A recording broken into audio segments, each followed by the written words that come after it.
Chair Holmquist. Here. Alder DePula. Here. Mr. Holmberg. Here. Mr. Stein. Ms. Fox. Here.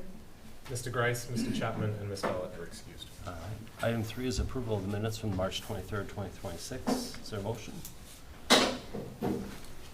Motion to approve. And then you can pick the second. Any corrections? Seeing none, all those in favor say aye. Aye. All right. Opposed? There is no change in the order of business tonight. Appearances, if there's anybody here that wishes to speak on an item that is not on the agenda for a public hearing, this would be the time to do that. If you're here to speak on an item that's noticed for a public hearing section, and you'd like to speak on it or register on that item, there should be a few of these notepads in the back. If you haven't, and you'd like to either speak or register, make sure you fill one of those out and hand it up front when we get to the public hearing section. Given that, yep, it doesn't necessarily broadcast in here.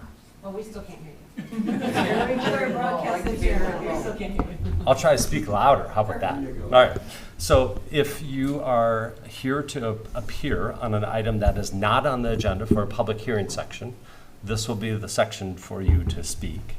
And if you're willing to speak or wishing to speak or register about an item that is on the agenda, there's a notepad that I see in the back floating around.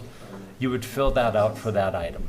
When we get to the public hearing section on any item, and you're here to speak on that item, the team will give a presentation during the public hearing section, and then we'd move on for public comment before we close that section. So, with that said, is there anybody here that wishes to speak on an item that is not on the agenda tonight? All right, seeing none in the room. Doug, is there anybody online? I have not seen it, no. Okay. So we'll close the appearance section for now. There is no unfinished business. 7A is a public hearing for Stan and Aaron Howard, and this is on a request for a consideration of a certified survey map, or CSM, to consolidate 2 lots into one for the purpose of remodeling and rebuilding the residence at 714 Bartell Street. And this is case number 2/5/2026. And we have Stan here tonight. Stan, during the public hearing section, if you give a brief overview of what you're trying to do, we'll close that section unless there's others here to speak on that item, and then we'd move on to the second item, which is the consideration of action. Okay, sure thing. My name is Stan Howard. My wife is Erin Howard. We have 2 boys. We have the property at 714 Bartell Street, affectionately over by Pirate Island area. We are in the middle of remodeling our home due to the fact that it's 700 square feet, 1 bedroom, 2 baths, nothing is standard. All the doorways are 28 inches. We're trying to come up to ADA compliance for some health reasons of my own, and bring everything up. We've gone through and tried to do everything we could to stay within the actual current building. Unfortunately, it's only a story and a half, and there's no full basement. It's less than 6 feet tall. So really the only option for us is to go up. So this is a request to go from 1.5-story home to a full 2-story home, and adjoin that to our detached garage, excuse me, sorry. Like I said, our architect and us, we've gone through many renditions. We've talked to our neighbors. We have 14 letters of approval from all our neighbors of what would be staying consistent with the heart of the neighborhood, not coming up with something that would be improper, if you would, with the architectural design of the neighborhood. Upon this process, we've gone to the ZBA. We've had that variance approved because it is close on 2 sides. However, the building's also built in 1928, so unfortunately, I don't think the surveys were all that accurate back 100 years ago. So all we're requesting to do is we go up to the 2 full stories. While going through this entire process with the city, with Doug, and everybody else, we ended up getting a new survey done, which actually showed it's actually 2 legal lots. It's a 50-foot lot and a 25-foot lot. And the actual line of the lot is between what is now the actual existing garage and home. So we're just asking to have those combined all into one, so we can actually start the construction of the new home. Perfect. And just to note, this is a non-conforming current structure. So right now, it has a property line going right through the building. This is to bring the two together, so. Anybody here to speak on this item? Seeing none in the room, none online, we'll close the public hearing section and move on to 7B, which is consideration of action for Stan and Aaron Howard on the request for a consideration of a certified survey map, CSM, to consolidate the two lots into one for the purposes of remodeling and rebuilding the residence at 714 Bartell Street. This is case number 25-2026. Doug? Thank you. So the request this evening is focused specifically on the proposed certified survey map, and this is for Lot 3 and part of Lot 2 of Block 8 of the replat of Interlink, and this is located at 714 Bartell Street. As mentioned, this would consolidate the two lots and allow the applicant to remodel and rebuild the residence on the property. As far as the process, there have been updates to the ordinance for the land divisions that the Plan Commission has previously seen. That allows for the CSM to be reviewed by the Public Works Director, who had no concerns. Means that did not need to go to Public Works Committee for review.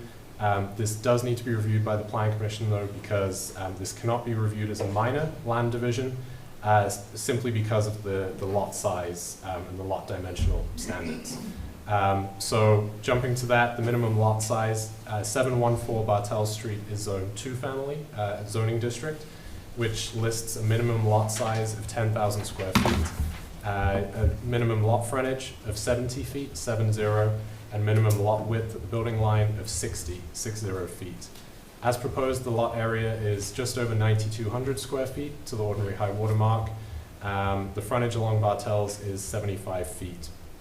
The dimensional requirement here for the 10,000 square feet does need to go, because it's in the zoning code, it will be reviewed by the Zoning Board of Appeals at their upcoming meeting on April 16th.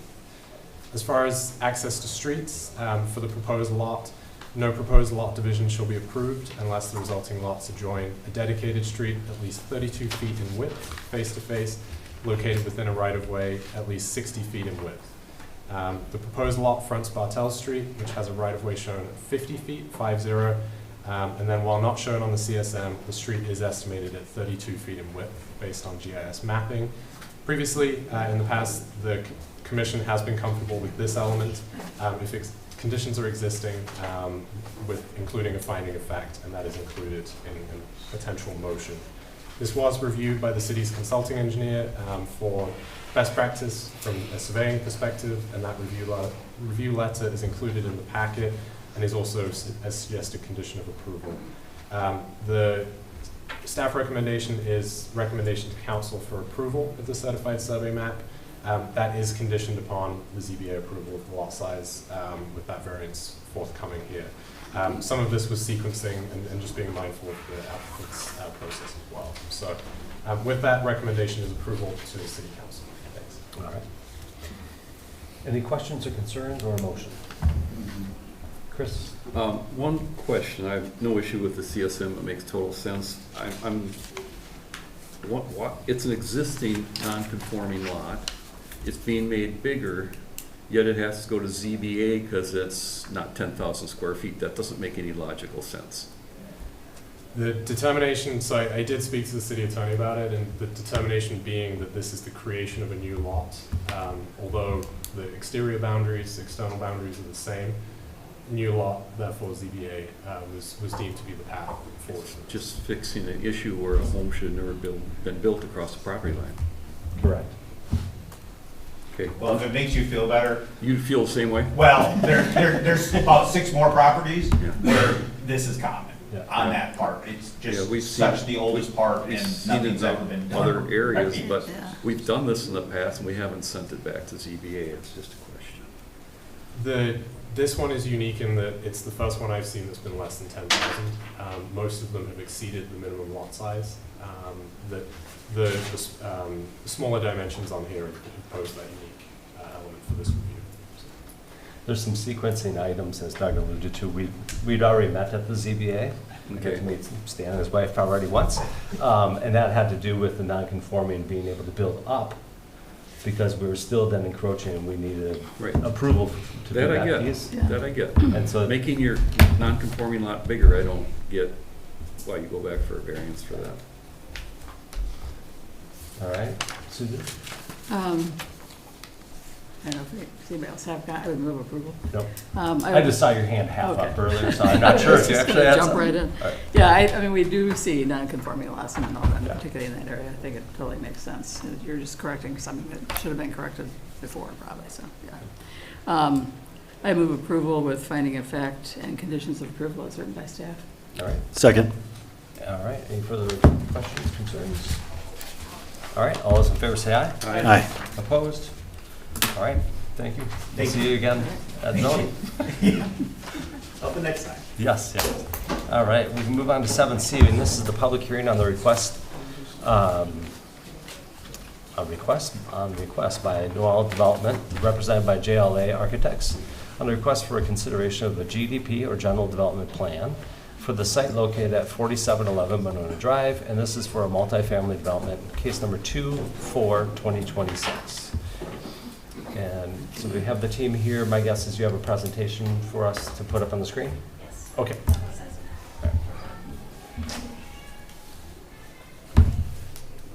Sure, yeah, I can just start by introducing myself. I'm If you can pull the mic close, because there might be somebody watching. sure, Maybe. Matt Bertos with Noel Development. We recently completed a development project in Monona, The Bloom on Monona Drive on the 4600 block. It's a 98 apartment unit with building with mixed use commercial space on the ground floor. We acquired the site where we're proposing the project today in 2023. At the same time, we acquired the drive-through branch that was part of the Bloom site, and BMO had been leasing the bank branch back from us until they moved into the new project at the Bloom. And the building's currently vacant. We explored releasing the building, but there's a really inefficient layout for a new tenant with kind of outdated, inefficient mechanical systems, and determined that project that we have proposed be the highest and best use for the site. We're excited to see the turnout here tonight. We'll get a lot of good feedback on and ideas on how we can improve the project. And I'll turn it over to Tammy, who can go into a little more detail. Thank you. My name is Tammy McCullough. I'm a project manager with JLA Architects. And I'm joined online with my colleague, the Director of Design, Troy Jacoby, who will be co-presenting with me today. I also want to just reach out and thank everyone who is here. I know it's such a beautiful night, and so it's obviously very important for you, and we appreciate that you've made the time to come. So if you could switch to the next slide. Don't know if I'm able to do that. So I just want to introduce and identify the location. Most of you are probably aware that this is at 4711 Monona Drive, which is just south of Dean on the west side of Monona Drive. It is across the street from the Nathaniel Dean House and the Monona Golf Course. It is, if you could, as you can see, we're also just south of the high school. And I won't read the slide verbatim to you, but we feel that for this property, it's a good and efficient use for this space, but we also want to respect the fact that there's an established residential neighborhood directly west and adjacent to the south. So with this type of infill project, those are things that we always take into consideration while we're designing those. But it's an exciting area, Monona Drive, and I know that you are doing a corridor study, so it'll be interesting to see how that develops and everything. So if you could go to the next slide. So there's a little better close-up. The property does extend all the way through the block, the width of the block from Monona to Gordon Avenue. And directly to the north on the Gordon Avenue side are residential homes, and on the Monona side are 2 commercial buildings. And to the south on both Gordon and Monona Drive are residential homes. So what we have here is we were looking at this as a transition. We tried to provide lower density adjacent to the the residential area on Gordon with 3-story townhomes there. And the reason why they're 3-story, once we kind of start showing some of the renderings, is there is an 8-foot elevation difference between Monona Drive and Gordon Avenue going east-west. So higher on Monona, lower on Gordon. So that facilitated some challenges, but we started to kind of work through that. We also maintained the existing drive access that the bank is currently using. So that provides an additional buffer and setback to the south for those homes there. And on the north, the current building actually abuts pretty tightly to the existing commercial building. So we pulled that back in order to provide some daylight and access along the north side. The building orientation, the mass of the apartment building is 5 stories, but it is oriented towards Monona Drive as an effort to step it back and keep it away from the residential neighborhood to the west. A lot of the open area, the majority of the open area is in the center of the lot, with additional area being added on the south and on the north and along the pedestrian way on Monona Drive.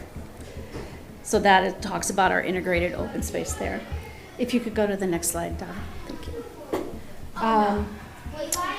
This is the lower level, and we did have the opportunity to read your report, Doug, beforehand, and so we addressed the parking issue, and we were able to Pause obtain. just for a second. So I know it's kind of difficult when we have some other folks that are using the library space as well, but because it's an open meeting, we need to have the door maintained to stay open. I just figured we're gonna have lots of people that are going, hang on, I'm gonna shut the door so we can all hear better, but we have to keep the door open. So I apologize. If you're having difficulty hearing, I suppose we can scoot closer, and if it becomes a really big problem, we could probably open up this door and have that one slightly ajar. You can also talk into the microphone. I am talking. And I am microphone. talking into the microphone, All right. but I can stand up and face you if that would be better. Do you have to push to talk in the microphone? Well, No, I just- feel like I'm eating it, so, and it There we doesn't go. seem to, okay. All right. I will eat the microphone, thank you. All right, on the lower level, this is all accessed from the driveway on Monona Drive on the south side of the property. We have 147 stalls now on the lower level. We have covered bicycle storage here, and we also have at an even lower level, but at street level on Gordon Avenue, are the garages for the townhome units. They are not accessed at, there's a firewall between the two at this level. So if you go to the first floor. So first floor is also, we have some covered parking here. And I can't see my notes because they're covered up by the people, but I believe there are 41 spaces on this level covered, plus the 3 stalls that are outside of the leasing office.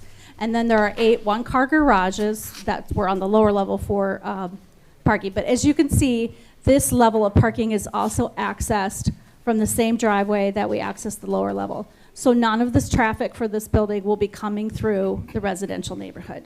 And we did that intentionally because we wanted to maintain that quiet residential, which I love the neighborhoods in this city. They're great, they're children friendly. And so those were some of the things we were trying to anticipate. There is a house immediately adjacent, which is why you can see the lot. The property line jogs a little bit there, just above where it says first floor plan. There's an existing home there, and there's a little bit of the right-of-way of Starry Road that's left to maintain the driveway access to that house. If we could go to the next slide. On this level, this is the second floor. This is where we have our raised courtyard, which is on top of the covered parking from the first floor, but the rest of the building is also built on top of. So everything you saw on the first floor that wasn't parking was built on top of the lower level parking, which is what we call a podium. And on this floor, then we have access to the courtyard, which is one of the amenities there. And there's a fitness room that will be an amenity for the occupants. And the townhome residents will also have access to use this facility. On this floor, we have, apologies, I wrote on the back of this. The first floor, we had 11 units, and they were all walkouts. On this floor, we have 27 units, on the next floor. Third and fourth floors, we have 31 units of varying sizes, 2 bedrooms, 1 bedrooms, and studios. And then on the fifth floor, we can go to the next, okay. We have 24 units. 4 of them are 3-bedroom units, which face Monona Drive, and they step back. So what you see jagging out at the top there is the roofs of the lower, the floors 2 through 4, excuse me. We also have a club room in the corner with a sky deck that is on the corner of the southeast corner of Monona, of the corner here facing Monona Drive. So most of the balconies are primarily recessed. We do have some that are partially out of the building, but they are over the courtyard, and they are not over the other sides of the building. So at this point, I believe our next slide is probably the section. And I'm going to hand this over to Troy Jacoby, our Director of Design, for him to talk to you about this a little bit. Thanks, Tammy. I assume everybody hears me? Yep. All right, excellent, thank you. So on screen, we have a building cross-section, and really what we're doing here is we're cutting through the whole site, and we're looking directly south. So at the bottom of the page, you'll see some crazy hatching that goes in different direction. That's supposed to represent the earth. And really what we're trying to show here is how we're trying to solve parking and how we're handling the grade. So on the left-hand side is Monona Drive. On the right-hand side is Gordon Avenue. As Tammy alluded to, parking spans the 2 properties, but we are burying the parking along Monona Drive. So we're creating this nice walk-up unit atmosphere that you'll start to see in some of the later renderings. And then as you work your way to Gordon Avenue, that once again, the site drops off 8 feet, like Tammy said. So really, we're starting to expose to grade there. So we're introducing a 3-story townhome that starts to relate to the surrounding context. And the other thing this section starts to do is that it explains how we're starting to try to break down the mass of the building. So we got 5 stories on Monona, and as you're working your way towards the right hand of the page, things are starting to get smaller. Next slide. So this slide is a rendering taken from a Monona Drive. Here we're looking to the north. And what you'll see in this image here is really kind of this prominent corner. And that prominent corner highlights some of the unique program functions that Tammy was just talking about. So on the ground floor at that corner, we do have a amenity space with co-working. We also have a secured entry point. And those elements are all highlighted with large portions of glass to help activate that transparency and putting eyes on the street, if you will. And then working your way up in that corner element, you'll see that we do have a rooftop patio at the very top. Directly adjacent to that rooftop patio is our club room. And that club room, once again, as you can imagine, is taking advantage of all the beautiful views up and down Monona Drive, I should say. Besides the corner element, there are really kind of 2 overarching themes. Really, the first theme is use of materials. So we're trying to use high quality materials. So at the base, you'll see the brick, and that creates this enhanced pedestrian experience. As you move up the building, you start to see some metal panels with some wood accents. That's really emphasizing the middle of the building. And then at the very top, you can see on Monona Drive, we are pushing back or stepping back that top floor to create another shadow line and recess in the facade. So if you look at it from an architectural standpoint, we call this kind of a base, middle, top composition. Then change in plane. So what does change in plane mean? A flat building is a very harsh building. So we are trying to push and pull the building to create some interest. And we're using really the inset balconies as one mechanism to do that. So as that inset balcony marches from that corner element, as you move your way right, you can start to see some light gray, dark gray, light gray, dark gray. Those dark gray elements represent those recessed balconies that change in plane to help break up that facade a little bit further. And then obviously the top of the building, as I mentioned before, you know, we think there's an opportunity to increase even the ceiling heights in some of those top units and express that with the overhang. Next slide. So here's a rendering, a pedestrian rendering. So once again, we're standing on Monona Drive. Here we're looking to the south. And here we're trying to explain that what that pedestrian would see as they're walking down the sidewalk. So once again, the sidewalk, public sidewalk, as we move our way from the sidewalk towards the building, we get to that nice landscaped area, that nice yard space, that buffer. And you can see here where that gentleman is holding the grocery bags, that would be one of those walk-up units that you could have direct access to. And you can see there's ever so slightly a little bit of grade change to get up into that unit, which psychologically helps kind of create boundaries of uses. Also, directly adjacent to that gentleman, you'll start to see the brick, obviously high quality material. And we're also starting to play with different coursing. So next to that entry, you'll notice some kind of like sawtooth configuration with the brick that creates some unique shadow lines. And then we're also looking at introducing some soldier coursing at the belt line of the building that works its way up. And then lastly, one could say this is a long building. So one of the things we looked at in plan is the building kind of has like a sawtooth projection of bays. And so to emphasize that sawtooth projection of bays, we start to introduce that wood vertical strip that happens 3 times on this facade, and that starts to help draw your eye up and break up that long expanse. Next slide. Here we're moving to the other side of the building, moving to the west side of the building. And here we're really standing in the neighbor's yard. We're looking across Gordon Avenue. Directly behind that red car is the existing single-family home that currently sits there. And you can see, as Tammy alluded to, we are maintaining that driveway access for that property. And you can see that there is a separation between our parcel and that single-family home. And that separation also happens vertically, so that white car that's elevated above kind of that brick area, that is really our entry plaza, if you will. So our entry plaza is elevated about 6 to 7 feet above the existing grade of that house. So there is a nice backdrop, natural fence that provides that separation. Next slide. So here, once again, we are on Gordon Avenue, and so now we're looking to the southeast. And as Tammy said, we have 8 townhomes that face Gordon Avenue, and those 8 townhomes are really expressed with these 4 vertical masses. So each vertical mass has an entry point at the base. So if you look at the base, you can see there's a nice canopy, large expanses of glass, and then 2 entry points. So as you work your way across 2, 4, 6, 8, those are all the entry points for those townhomes. And once again, you would see this is where the car access would be for those 8 individual townhomes.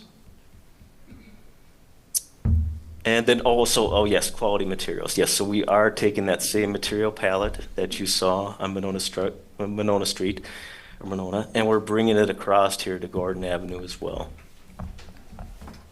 Next slide. So now in that previous slide, we were standing in the neighbor's yard looking back across that single-family home, and I mentioned that we're elevated above that adjacent property. So now we are really standing just kind of at that threshold. So if we start on the left-hand side of the page and work our way in, on the left-hand side is that landscape buffer that separates that single-family home from our parcel. And then working our way in, you have the entry drive that would take you to that first floor parking level. And then working our way even farther into the page, you'll see that is our major leasing office / lobby, and with some lush landscape and outdoor space for the tenants and users of the space. And also the theme of elevations and plane changes keep continuing. So right where those umbrellas are, that is our elevated courtyard, and that is our next rendering, if you can go to that. So here is that elevated courtyard, in this elevated courtyard, you can see this would be accessed by all the users of the building. Directly in the middle of the image, you'll see some trellis element. Beyond that trellis element is the fitness room. So the fitness room will have this great view of this south-facing courtyard, and really the uses and activities and the landscape of this space are still being developed, but we look forward to coming back to you with some additional ideas of how this comes to fruition. And then I think I just have one more slide, then we're done. So this is an example of our material palette. I believe Tammy has some actual physical samples if anybody's interested. I do. I But just laid them with out. that, I will conclude my presentation. All right. Thank you, Troy. So I do have some physical samples here that are better representation of what you saw on the screen, and we are done with our presentation. Thank you. All right. So if you are wishing to either register or speak, either in favor, against, or for informational purposes only, you can fill out one of the forms, and that's how I call the next person up during this public hearing section. Given the number of individuals, and we want to make sure that we hear all of the feedback that people are here to share, we respect that when you come up here, you give an opportunity to share your name, where you live, so we know who you are, and then if you can be as concise as possible to provide feedback on the project that you just learned about. Right? We'll go from there. You can hand them up here and we'll cycle them through.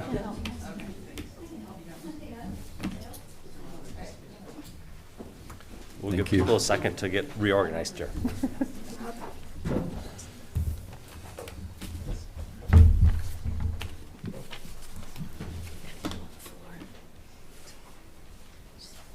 Thank you.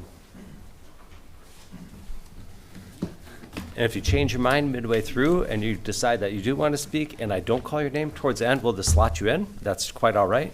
And if you change your mind and you wrote something down and you want to change it, that's quite all right too. So feel free to change things along the way. Thank you. All right, Doug, can we start with any of the ones that you received either by email or by phone call? And if you could read those in so people are aware of those. Absolutely. So the first one was an email contact form that was received. This is Patricia Gunlock, 5517 Pheasant Hill Road. Oh, I'm sorry. Are you going to speak tonight, or do you want this? Okay. Would like to voice objections to the size of the development. Would like to see a smaller project, perhaps 3 stories rather than 5. There is already much congestion in this area. These multiple apartments are changing the character of our lovely city. That's the first one. The second was a contact form that was received, and I believe this is Rebecca Kraishi. Apologies if I'm sure I got that wrong, but that's 6307 Sylvan Lane. And this says, I would like to voice my support for the development of the old BMO building.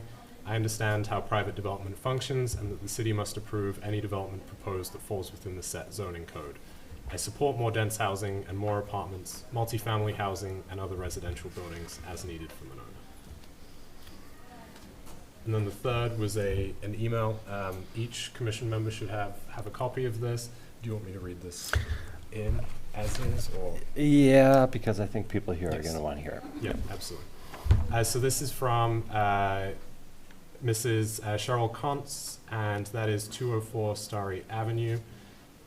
This is addressed to the Planning Commission, writing to voice strong disapproval of such a huge development that is proposed on Monona Drive on the former bank property. Please take to heart the many concerns all of us have that live on Gordon and Starry streets. My husband and I live at 204 Starry Ave. Consider, would you like to have such a development built next to your home? Think 175 underground parking spaces for 133 units plus 8 townhouses. If 2 cars per unit, that means 266 potential parking spots needed plus 16 for townhouses. That means Gordon and Starry Street residents will bear the burden to provide parking space for 100 vehicles that the developer is not taking responsibility to supply. Would you like to have cars parking in front of your house and limiting your own parking space for visitors and family? Consider winter snow plowing issues, which is already a problem on Gordon due to the number of apartments. Consider property value going down due to increased traffic congestion and parking issues that make our properties less attractive to families and all potential buyers. Consider property taxes are already very high. We who are paying deserve to be listened to and well served. Are developments like the proposed one helping the tax base, or are they getting tax breaks? How does more and more rental unit buildings help Monona? Consider, the owner of the property already has not shown to be trustworthy from the problems known at Bloom 1 project, and this proposed one is much bigger and right next to residences. I'm sure there are plenty more concerns that you'll hear about. The above are the ones those of us who live so close and will be most affected on a daily basis are highly upset about. Please help us keep our small town Monona feeling on our residential streets and block or at least extremely restrict the development plans so our wonderful neighborhood is not ruined. Show your care for us, represent us fairly. Preserve the beauty of Monona and our small town feel. Put yourself in our place and consider how you would feel if this were right next to your home. Thank you. So when I call your name, please come up to the mic, share your name and your address, and then if you can be somewhat succinct in your comments, that allows us to make sure that we hear from everybody tonight. I'll try to call who's coming up next so you can have a moment to anticipate in your head. So first I have Jeff Scully, I believe, at 4905 Monona Drive, and would like to speak against the project at 4711. Next up is Jerry Hartman.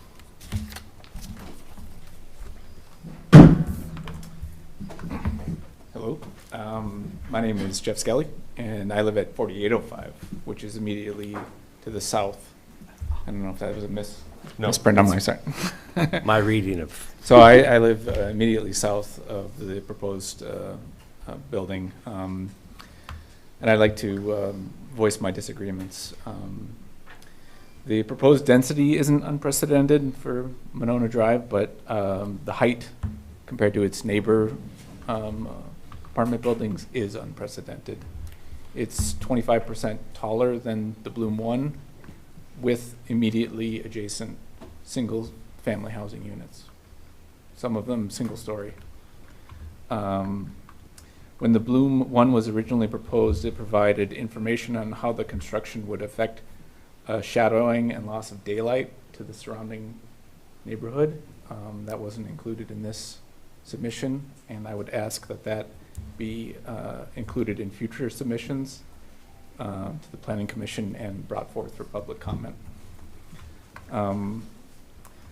Currently, the parking lot provides access to Gordon Drive or Gordon Avenue to Monona Drive. This proposed development would remove this possible throughway. My neighbors and I use this throughway frequently and would request that it be kept. Lastly, the proposed includes only 3 surface parking lots. I presume that visitors to this building would not have access to the underground parking and therefore would park on the city streets, which would be problematic for neighboring residents. That's all. All right, thank you. So we have, next up is Jerry Hartman at, I think, 309? 307 Starry Avenue. And next is Deborah. Awesome, Phantom, you're up next. I'm Jerry Hartman of 307 Starry Avenue, which is only a couple blocks from this development. And the biggest concern I got is the parking. The excess parking on Gordon and Starry. There's no sidewalks on these streets.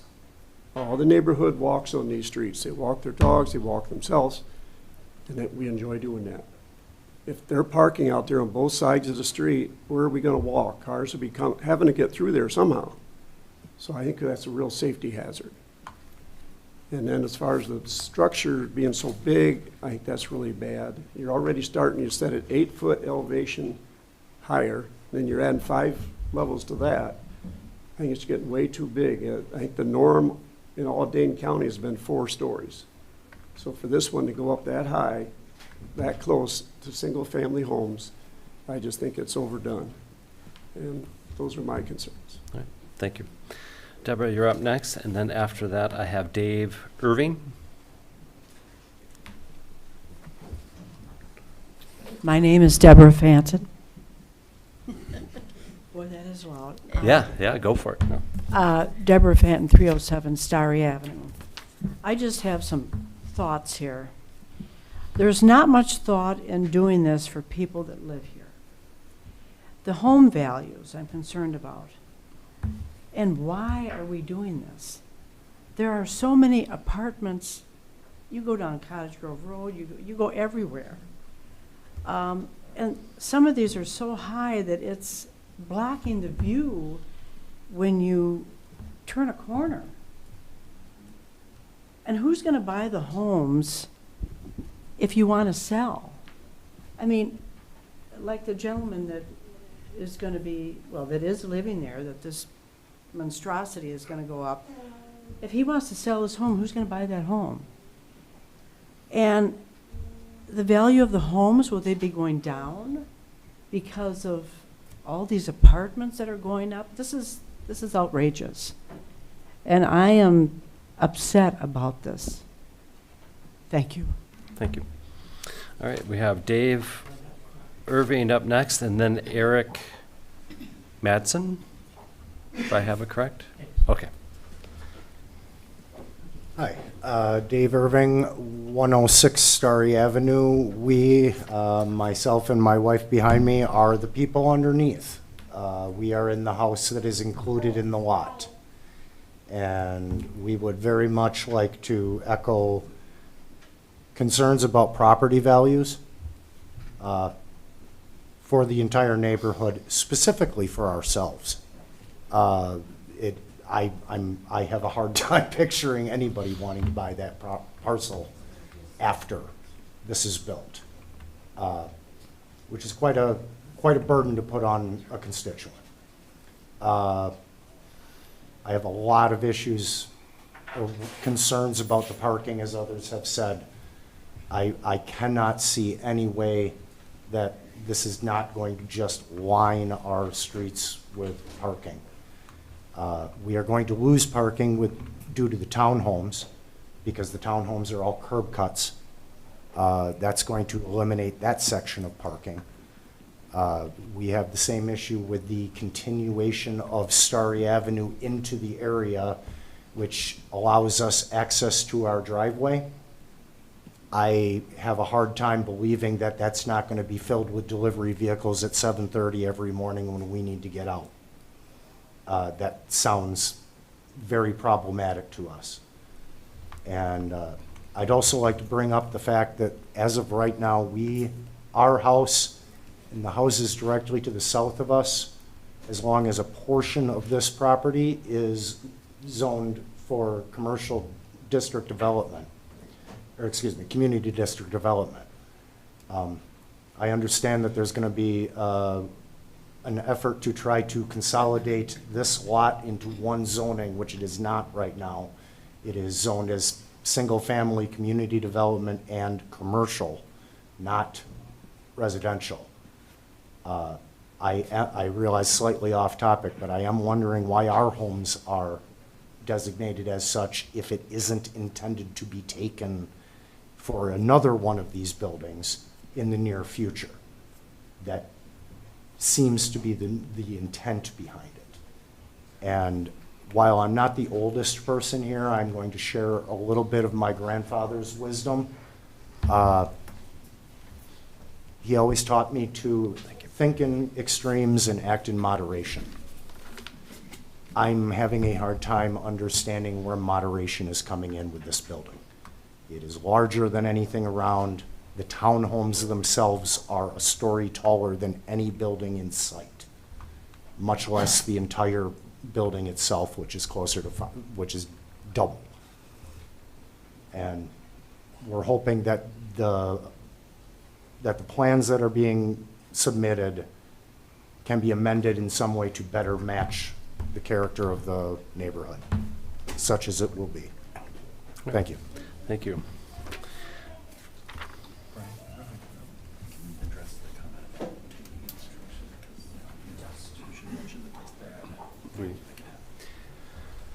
Doug mentioned that real quick, so people understand that condemnation has to, you can't do that, so not to worry about it. There's a point of clarification when somebody brings up something during their public hearing testimony, if we're able to provide correction to it during the public hearing section. The concern about that is if we don't respond to something that might be inaccurate at the time, it will be seen as it must be accurate if we didn't reply to it. So with the fear of responding to every piece of information that might have elements of inaccuracy or just additional information that might be helpful, I think it'd be best if we could provide notes of that and follow up with individuals, because I know someone that has a property adjacent to this property, there were some pieces that I think Alder Tapula is saying, hang on, it'd be helpful to be able to follow up with that individual. So Doug, if we can just make note of that and then follow up with individuals about additional information that might be helpful, unique to your property. Thank you. Will these be publicized to somehow, like through the meeting minutes or something, so that? We can add those elements to a meeting minute. If there are key items that are being responded to, we could add that to the meeting minutes, but it would be very difficult for us to take every item from a public hearing section and then provide additional information. There are just going to be some key points that are going to require that more than others. Does that help? That's great. Perfect. And I think that hopefully will be, I mean, I know if I was in your shoes, that's what I would want, so I hope that, all right. I appreciate Yeah. that. Specifically applies to you. Yeah. There'll be other things that come up, but, so I'm glad we just kind of paused that for right now. And, let's see. You just did Dave, right? We're on to Eric. Eric Madsen. Yes. And then after that, we have Debbie Reynolds. My name's Eric Madsen, 200 Starry Avenue. I'm the one the person standing on the lawn on 200 Starry, and I'm that person looking at that building. Obviously, I'm opposed to that. I do think the renderings are the architectural. What I saw the architect demonstrate was a fairly good-looking building, but in a much different location than it's at. I think I'm taking everybody else has said all these different points that I wrote down here. It's basically all my concerns as well. It's a very high-density building in that location.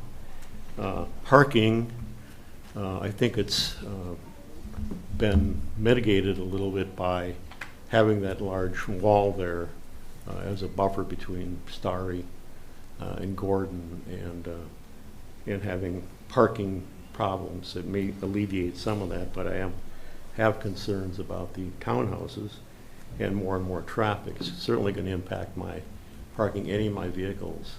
I have a small driveway right across the street from there, so it's going to impact my parking. I think the building is when I look at the building down the street, Bloom 1, I walk my dog past that building every day. I think it's very unattractive and it's gigantic. This building is going to be larger and on a smaller lot, so it's going to be gigantic. I'm concerned about resale of my property like everybody else. Property values going down. I don't know if this is the forum right now to speak at all toward the construction of this, or does that come later? If you have concerns specific to the project, is it like staging of construction? Staging, it's materials, it's where the trucks are coming in. And yeah, you there's could gonna be mention that you have concerns about those aspects as it relates to a project this size or smaller. Yeah, I do have a lot of concerns about a big hole and where the construction materials are going to be staged. The semi-trucks that I watched, the semi-trucks down at that small development down the street from us. And I see the great big semis there with a Spancrete on it, blocking the intersection. Many times I can't get out that way. St. Teresa's been blocked off for how long? So I try to get out that way, and these trucks are blocking the road. And I'm just wondering about those kind of issues with the construction of this nature right there. So, the traffic patterns, possibly on coming down where Gordon meets, you got Gordon and Dean, traffic patterns at that intersection with the Bloom 1 there and then Bloom 2. how the traffic patterns are going to be handled. And I guess that's a lot of the impact on the area during construction is a concern of mine as well. I'd kind of like to have a rough timeline when things get started, and I guess that's pretty much all I have. All right, thank you very much. So next up, we have Debbie Reynolds, and then after Debbie, we have Sherry Irving. Sorry, I took that out of order. Somehow got mixed up. Yeah, all right.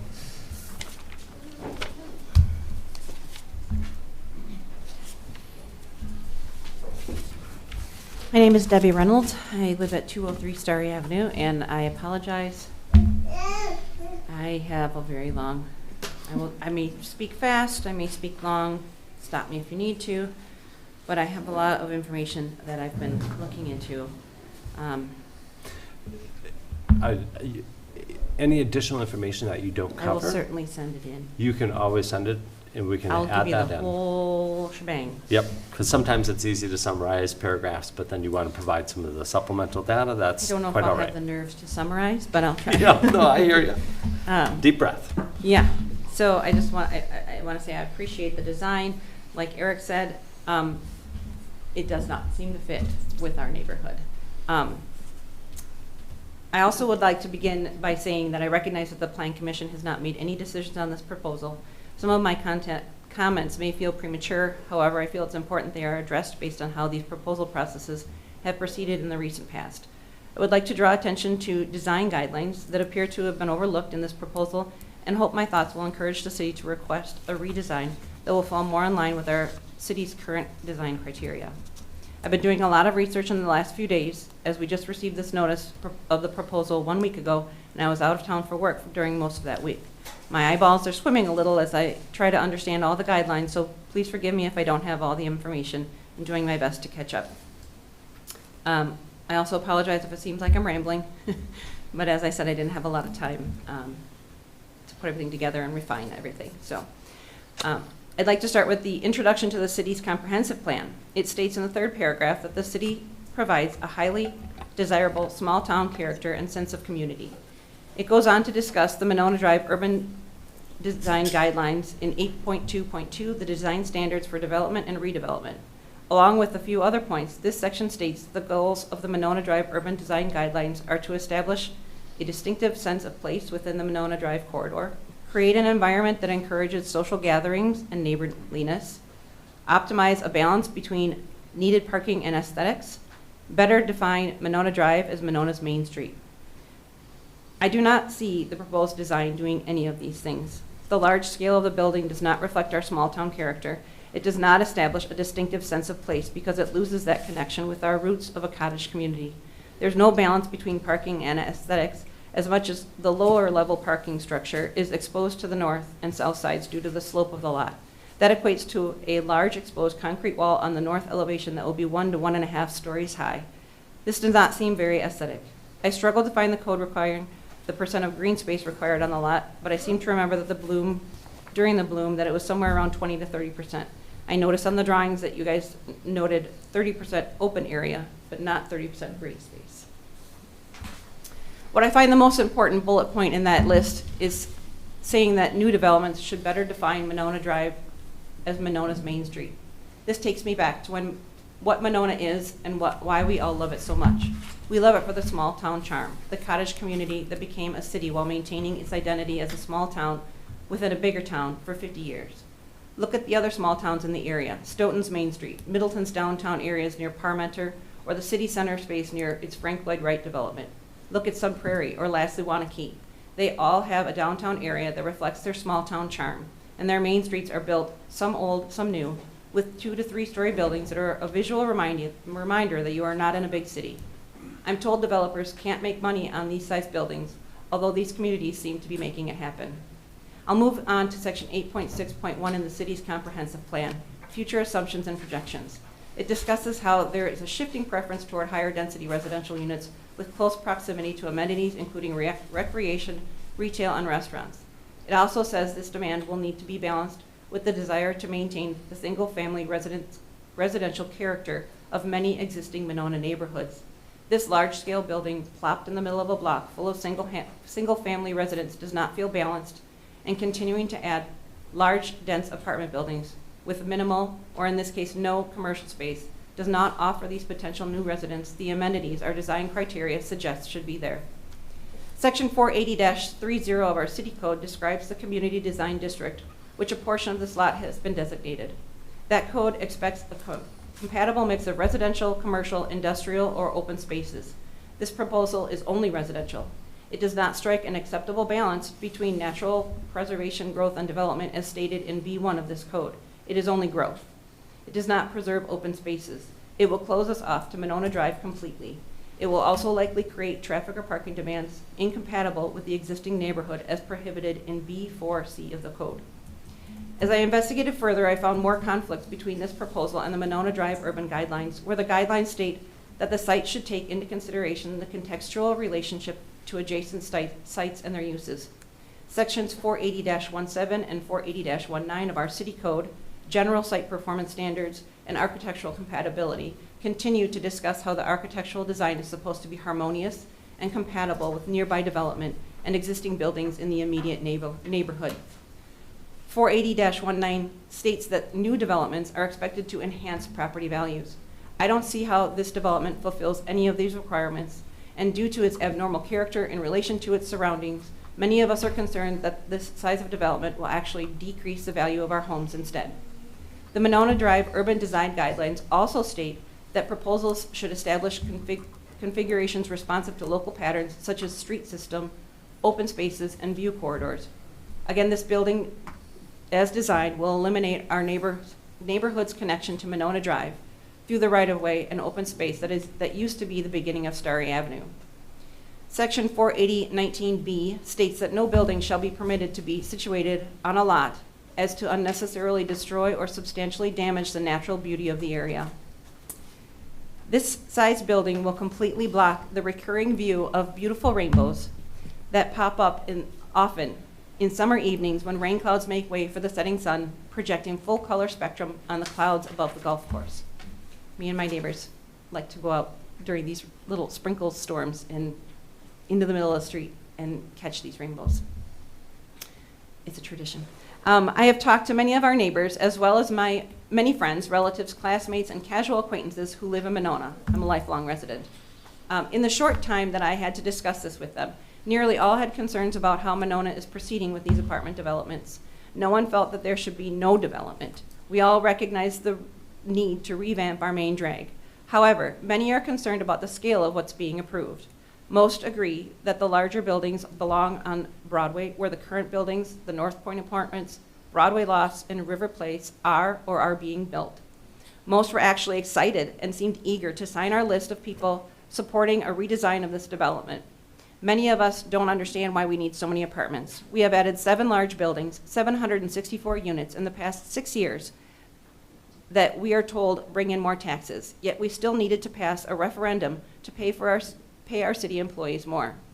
Prior to those buildings, we added Lake Edge, Yahara Place, and Fairway Glen, increasing our households another 222 units in the past 10 to 12 years. There are 3 more buildings currently approved to be built. The building across from Lake Edge Shopping Center, adding 15 units. The complex replacing the bowling alley at 237 units. The Broadway Senior Apartments adding 55 units for a total of another 307 units. There's another complex proposed in front of the new Top Golf with 2 phases, adding 343 units per phase. That is 1,071 units already built or approved in the past 6 years. And if the complex in front of Top Golf is approved, a total of 1,757 apartments added to our community over the span of 6 to 10 years. It's almost 2,000 apartments if you include those built since 2014. That is without the latest development that we are discussing today. It's interesting that a survey in 2007 to the city's residents came back with 63% of respondents saying they felt the city did not need more apartments, and yet we have increased by this much since then. I can only imagine that we will soon need more employees, police, and fire services to support all the additional residents, which does not feel like it will equate to much tax help. I told those that I talked to watch out for the public input that will be going out in the spring from the Ad Hoc Comprehensive Plan Committee. They are seeing what is happening and are not liking it. Many were once sleepy on the issue, but we are waking up and want to let you know how they, the residents of the city, would like to see it grow and how they believe our Main Street should feel. Thank you for your time. Next up is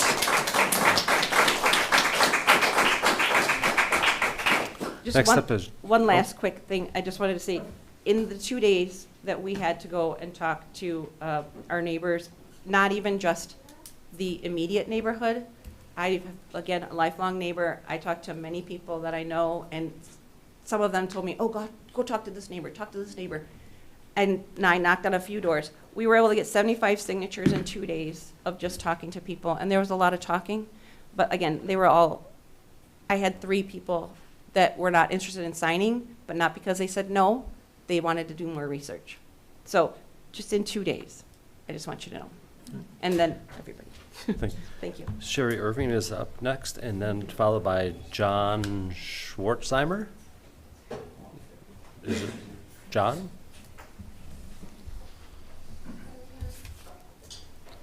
Hi, Sherry Irving, 106 Starry Avenue.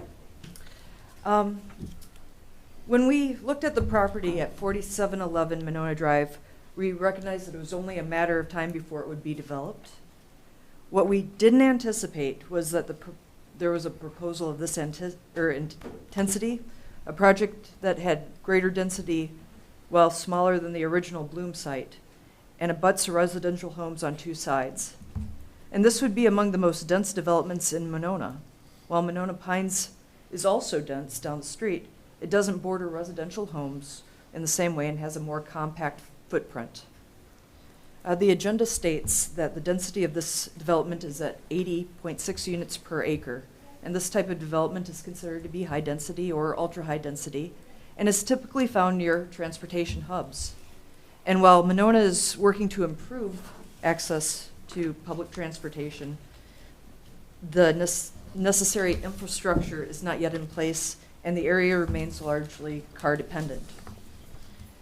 Given that reality, parking should be a central consideration early in the design process. Will parking be included with rent?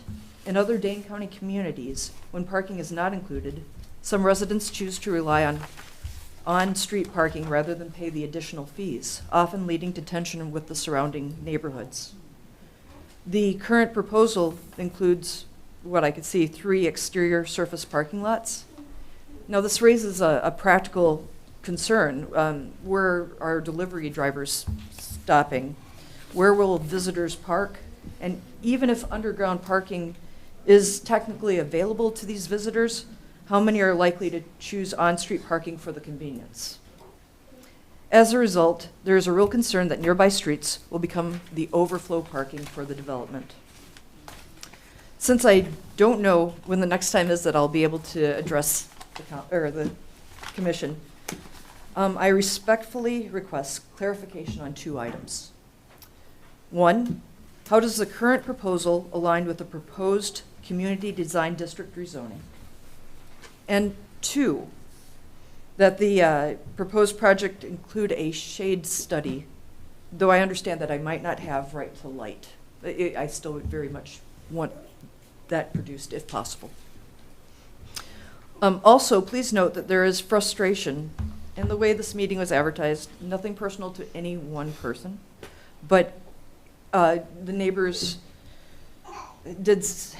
they were upset, and we request that for future proceedings at the property at 4711 Monona Drive, all should be well publicized, especially leading up to the PIP review, with at least 2 weeks advance notice, if possible. This will help foster more goodwill towards the Plan Commission and the residents, please. And lastly, I have a small request to the Monona community. When discussing housing supply or the need to grow our tax base, please be mindful to those that are directly affected by the development. Many residents on or near Monona Drive support thoughtful density, but labeling neighbors as basically selfish for not agreeing to an entire proposal or dismissing them as NIMBYs isn't productive. I'm not saying that to any of you. That's taking out there. And too often these criticisms come from people who aren't even being asked to make any trade-offs. And they're noticeably living in single-family homes further away from the proposed project. If we want real progress, oh my gosh, we need to move away from marginalizing language and towards respectful, constructive dialogue, especially with those being asked to carry the impact. So that is all. Thank you. John, you're up next, followed by Kate. Katie. Jenna? Yep. All right. Good evening. My name is John Schwartzmeyer. My wife and my 2 children, we live at 4702 Gordon Avenue. This is one of the 3 residences on the northwest corner of this proposed development area.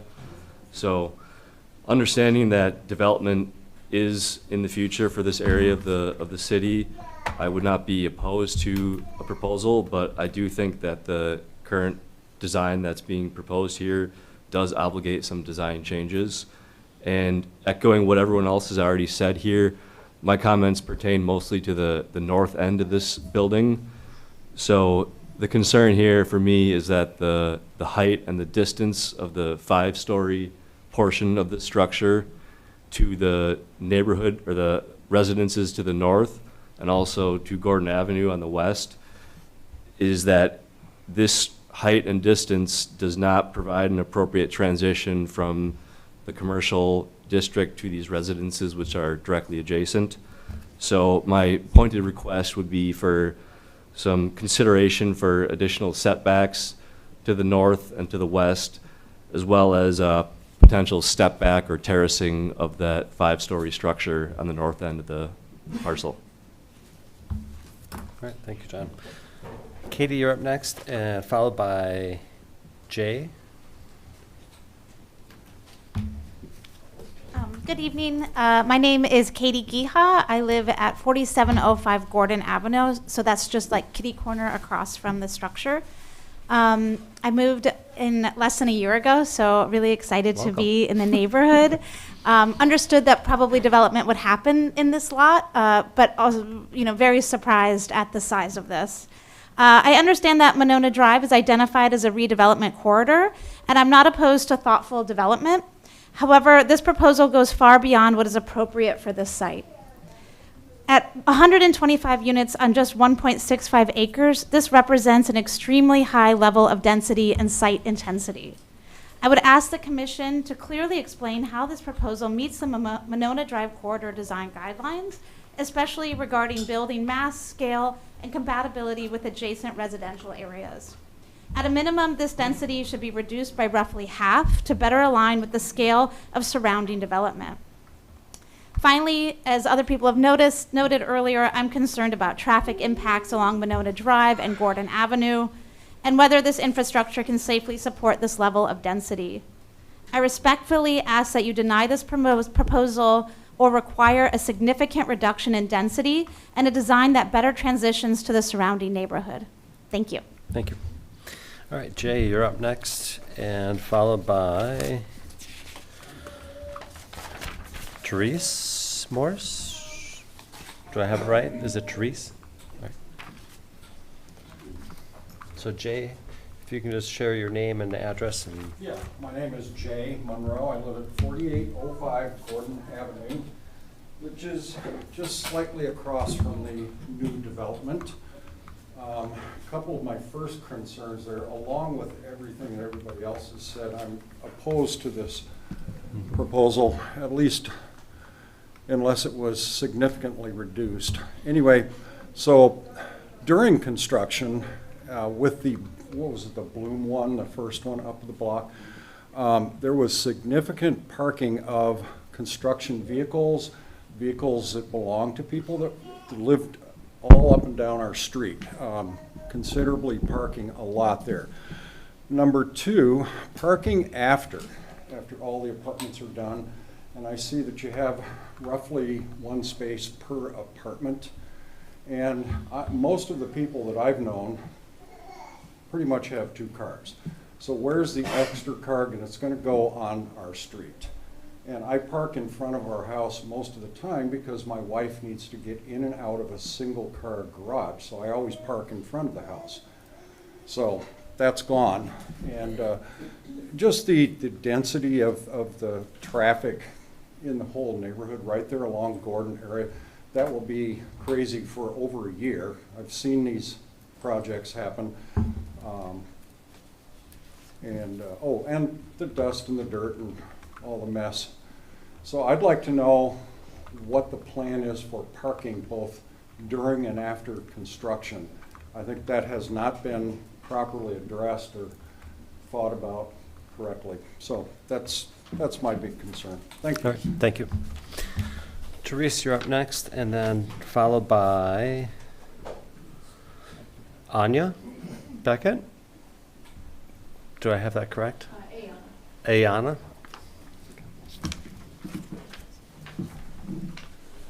My name's Therese Morrissey. I'm at 4511 Wallace Avenue. The impacted neighborhood is comprised of small single-unit dwellings on small lots. It's home to full complement of ages from very young families to older retirees, many of whom have been residents for decades. By design or not, this neighborhood is the default parking lot for Monona Grove High School, and as such, residents and guests are denied easy access to their own property. The neighborhood's also subject to substantial traffic and pedestrian presence twice a day, corresponding with school hours. The Bloom monolith that fills the entire 4600 block of Monona Drive stands to place increased pressure on this neighborhood. Since Bloom currently boasts a vacancy rate in both apartments and commercial space, the full impact is yet to be felt, but the planned 95 vehicle capacity, plus transient business traffic, plus BMO egress, will obviously add to the already burdened intersection of Dean Avenue and Monona Drive and Gordon Avenue. Now developers seek to add another jumboplex to this same neighborhood. Speaking as a well-taxed citizen, I strongly object to this proposal. City outreach for such proposals goes no farther than 200 feet from the intended building site, yet the ramifications of such an addition span further. I wonder why the people immediately and most negatively impacted are but an afterthought. Were it not for a proactive neighbor, I would have been blindsided again. The same group responsible for Bloom is behind this proposal. The plan calls for a 5-story complex. Monona Drive is a pedestrian-scale roadway with pedestrian-scale lighting and landscaping. 1- and 2-story structures are the norm. Bloom at 4 stories is out of scale. One can assume a similar aesthetic will be replicated with a 5-story building. In a quiet neighborhood of small owner-occupied homes, introducing a second large rental property presents quality of life issues of additional traffic, noise, high turnover population, and disturbance of a neighborhood aesthetic. It also places an increased burden on city services. In terms of property values, each of those elements impacts my resale value, but in terms of my peace in my home, even though I'm outside of the sacred 200-foot zone, I feel the impact. The stakeholding residents are being devalued, as is their property. Adding more rental spaces when Bloom, just 1 block away and with empty units, introduces opportunity for unintended consequences. Whether the blight of empty storefronts or lowered rents to match a market, the potential for increased instability does not serve this neighborhood or the city. The City of Madison has overbuilt rental properties and sees a growing vacancy rate. One might extrapolate a similar fate for the city of Monona. The real estate market is in a period of flux, so betting on a market that is trending downward is imprudent. The investment potential for rich returns by throwing up a high-rise, high-density unit is not my concern. My concern is for a safe, quiet neighborhood. I was previously told by the area alder that Bloom was going to be a marvelous addition to the neighborhood and that it was a luxury structure. Luxury does not overlook a convenience store, an oil waste collection site, or a business that has bars on its windows. What becomes of unleaded spaces? The unintended consequence presents an opportunity for decay. The more recently constructed apartments fronting Monona Drive back up to previously existing multi-unit structures. Their additions did not radically alter the composition of a long-established, stable neighborhood. The scale of said structures, since they face a coveted green space, is not as imposing. Bloom and the currently proposed building, while meeting the meager minimum for green space, are neither pedestrian-friendly nor in keeping with neighborhood composition. Monona is landlocked and in perpetual pursuit of more tax dollars. The short-sighted implementation of going up, since it can't go out, serves investors and serves city coffers, but is a complete disservice to those of us who have invested in this city but left to live with downside ramifications. Thank you. Ayanya? Close. And then next up is Elliot. Is there an Elliot? All right. Hi, my name's Ayana. I live at 4709 Wallace Ave, so a little bit off of the Bloom development, but still pretty close. Most people have voiced their concerns with parking. Again, with that, I just wanted to point out the fact that if anyone has guests or food delivery or any of that going on, that'll be additional parking needed, people parking on the street. It's almost like if we had the Monona Festival every day, but in just our little neighborhood for parking. The cost also of these apartments are pretty high, considering. A studio apartment in Bloom 1 is $1,575 for a studio apartment. There's only 25% rented currently in Bloom 1, so I'm just curious as to if we're not even, at 50%, why we're looking at developing another building, since it seems the need isn't really there yet. Along with there's also units available in other apartment buildings across Monona.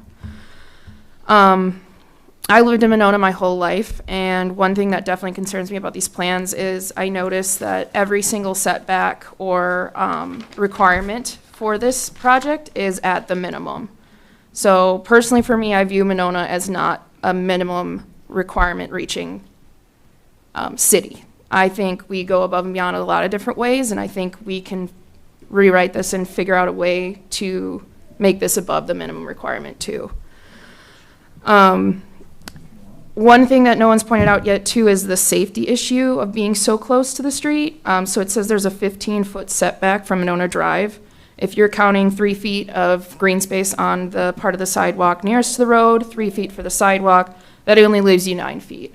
So if you have families renting those lower units, have kids playing outside, you have about 2 seconds before a kid runs out in the middle of the road. I know people go 40 miles per hour down Monona Drive. There's fast-paced cars a lot. And that's just one of my big concerns is I don't feel like it's very safe being that close to the road. But yeah, thank you. All right, thank you. Elliot, maybe we need to pause on Elliot.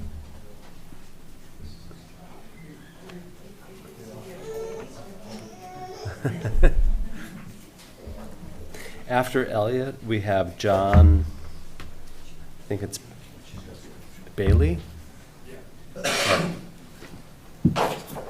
I'm Elliot Zander, 4804 Gordon Avenue. This will be in my backyard. BMO's been in my backyard. They weren't the best neighbor. Really bad with plowing, really bad with trash. School kids sitting out there all night. I'm up for any kind of a change. I like the look of it. I'm okay with the size, but I think there needs to be commercial in there, something in the bottom. Sorry. No, you're fine. It's just not enough parking. Obviously, everyone else is talking about that. I like construction. I like new construction. I know it's all going to happen anyway. No sense in fighting it as far as I'm concerned. For me, personally, I plan on living in there the rest of my life. Got a young family.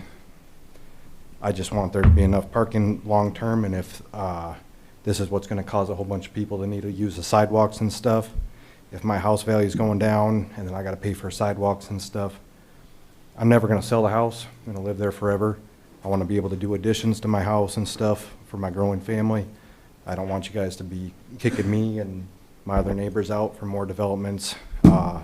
If this is too big for everybody, I don't want it to set a precedent as building big buildings everywhere, but I think it's a good-looking building, and I'm okay with that, but I'm not okay with it as is, with it being all residential, so dense, not enough parking. But that's all I got. I appreciate it. Thank you. John, you're up next, and then followed by that is Rebecca. Is Rebecca still here? Okay, good. Just want to make sure. Hi, everyone. My name is John Bailey. I live at 4704 Shore Acres, which is about 3 blocks west of the proposed development. And I'll be really quick. I just want to echo the sentiment of like losing the small town flavor of Monona. That was the entire reason why my wife and I decided to move to Monona when we were looking 12 years ago. We love this town, and I grew up in a very small town myself. And the thing is, we haven't in the neighborhood, we haven't even really yet experienced what the impact of the Bloom one is going to be yet. It hasn't filled up. I knew there were concerns I heard people voice when that one was being built, and we haven't yet seen how that's going to impact that little local area. And now that this seems very hot on the heels of that development, I understand that certain progress is inevitable, but I guess I just wanted to voice my concern about that. We don't even know how the one that just went up is going to really, what that's going to do to the neighborhood. So it just seemed like this is an awful lot in a short period of time. Thank you. All right, thank you. Rebecca, you're up next, and then followed by, the next sheet is blank. Nope.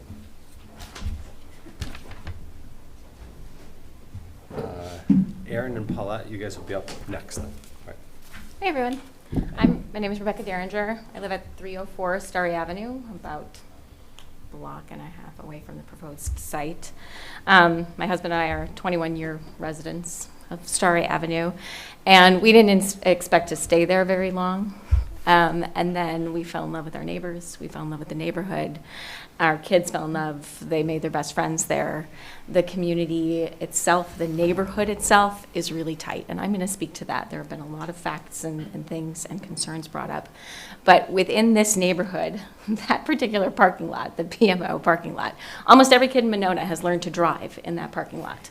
I know that with my neighbors and I, every single 4th of July, we go down to the parking lot and we all light off fireworks together. I know that every time there is a rainbow or every time there's a lunar event, we go down and we watch it. And we have this beautiful view, a thoroughfare that goes on to the golf course and beyond. Putting up a 5-story building there, not only is it ugly to look at, but it also blocks our light. It blocks our experience. It blocks the charm of our neighborhood. It takes away so much of what the neighborhood is. And I obviously have concerns about the overflow. We're very concerned about the parking. In an average unit, there are going to be 2 cars per unit. That structure needs to be able to provide those parking spaces within the structure. It cannot assume that we take the responsibility for these people in the overflow, their second cars and their guests and their deliveries parking on our street in front of our homes, right? A lot of these homes are really small as it is. We are not double car garage people. Some of us don't even have garages. So we already utilize the street. We don't have room for these guests. And also, when BMO was built, we were granted access to Monona Drive through that. That was part of their deal of coming in. And so a lot of us use that as an access point to Monona Drive. And so you can't take away that granting of that to our neighborhood. So traffic flow is also just a concern. It's like a really quiet, sweet neighborhood. And that's going to change inevitably, not inevitably, but if this goes through. Very concerned about the resale value of our home. I know if I were looking for a home, I wouldn't be looking in an area with a bunch of apartment buildings. That's just not anything that's going to attract me. Very concerned with the character of our neighborhood and the community because we want small town charm. Monona does this really, really well with our parks and rec and things like that. We wanted to develop, I'm all for the beautification of Monona Drive. Like, some of it needs it. However, we were hoping for small businesses. We were hoping for charm. We were hoping to be a Stoughton or a Baraboo or actually develop a Main Street. We don't need an industrial, like, it's all McDonald's and apartments. Like, that's not going to drive anybody to move to Monona and want to, call this a community. So I just don't think it's the right fit for our community. And if it is going to go in, then it would need it would need so much redevelopment. We do want businesses on the first floor that are affordable for companies to come in. We've got open spaces that are not rented out right now. So the other point that I'm going to bring up is that you cannot ignore the irony that tomorrow, in this very same place, the school board is going to be meeting about the sale of 2 of Monona's schools. And here we are increasing the population of Monona. The apartments are going to bring in likely young families with children. And we're talking on one hand about increasing our population, and on the other hand, selling the schools that could perhaps accommodate this accommodation. You can't do both. So I know that the city council and the school board are 2 different entities, but they have to work together on this, because you cannot do both, right? You could maybe do one or the other, and I'm hoping for neither. But I'm okay with that we have to build up, but not in a residential area that affects so many of us so closely. I'm hoping we can do better as Monona residents and create more of the charm that we're known for. And that's it. All right. Thanks so much. Thank you. Next up, we have Aaron and Paulette.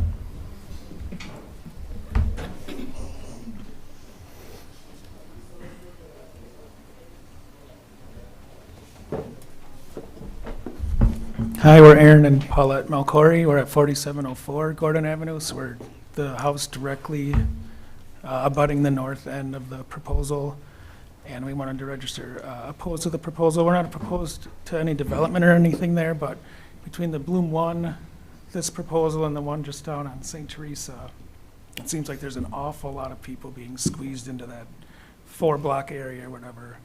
A lot of people and a lot of housing, which is traffic and noise and construction and pollution and all the things everyone has also brought up. And being directly next to that, my wife works at home, so she would be working during all of that and on the south end of our house, which is right next door. So we're just concerned about the size and the people, and not anything there, but just it seems way too big for the neighborhood and all the other concerns that have been brought up so far. We asked for at least a reduction in the size, at least, of the structure. It's going to be looming over us, I think. So, at least like a consideration in that size would be appreciated. Another concern is just being right next to it, how our property will look with the fence or wall there, and how big that would be, and those kind of concerns, which would be down the road. But all right. Thank you very Thank much. you. Thank you. Is there anybody that didn't speak or didn't register that would like to, now that they've sat here with us tonight? If you can come up, if you can, when you introduce yourself, come on up. Introduce yourself. If you can do first and last name, because I don't have your sheet. Yeah. If you can do first and last name and address, but speak slowly because someone's going to be writing. Okay. So. Adam Russell, ADAM RUSSELL, 4809 Monona. So I'm 3 houses south of this. I know everyone's kind of said the same thing, so I'm not going to repeat those. But I'm going to talk a little more practically about the Monona Drive aspect of this. So we get deliveries all the time, and about 90% of them will not pull into my driveway. They will stop on Monona Drive and block it. We're a single house, so that doesn't happen often, but on this, it's going to happen all the time.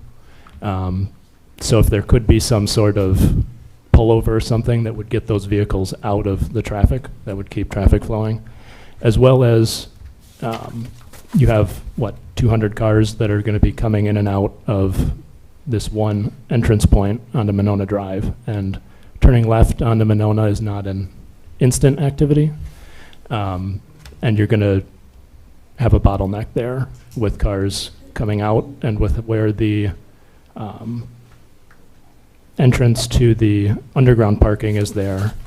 There's only probably space for 2 or 3 cars before it'll block everyone from coming or going there.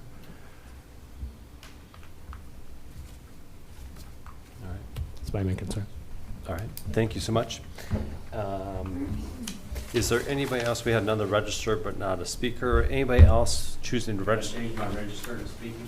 You can change anytime you want. Come on up. And this is Tom. Tom, if you can introduce yourself when you You've already turn. heard from my wife. That's all right. We want to hear from you too. Yeah, very good. I'm going to speak up for my neighbors. You've already heard from all of them. They live around me, and I'm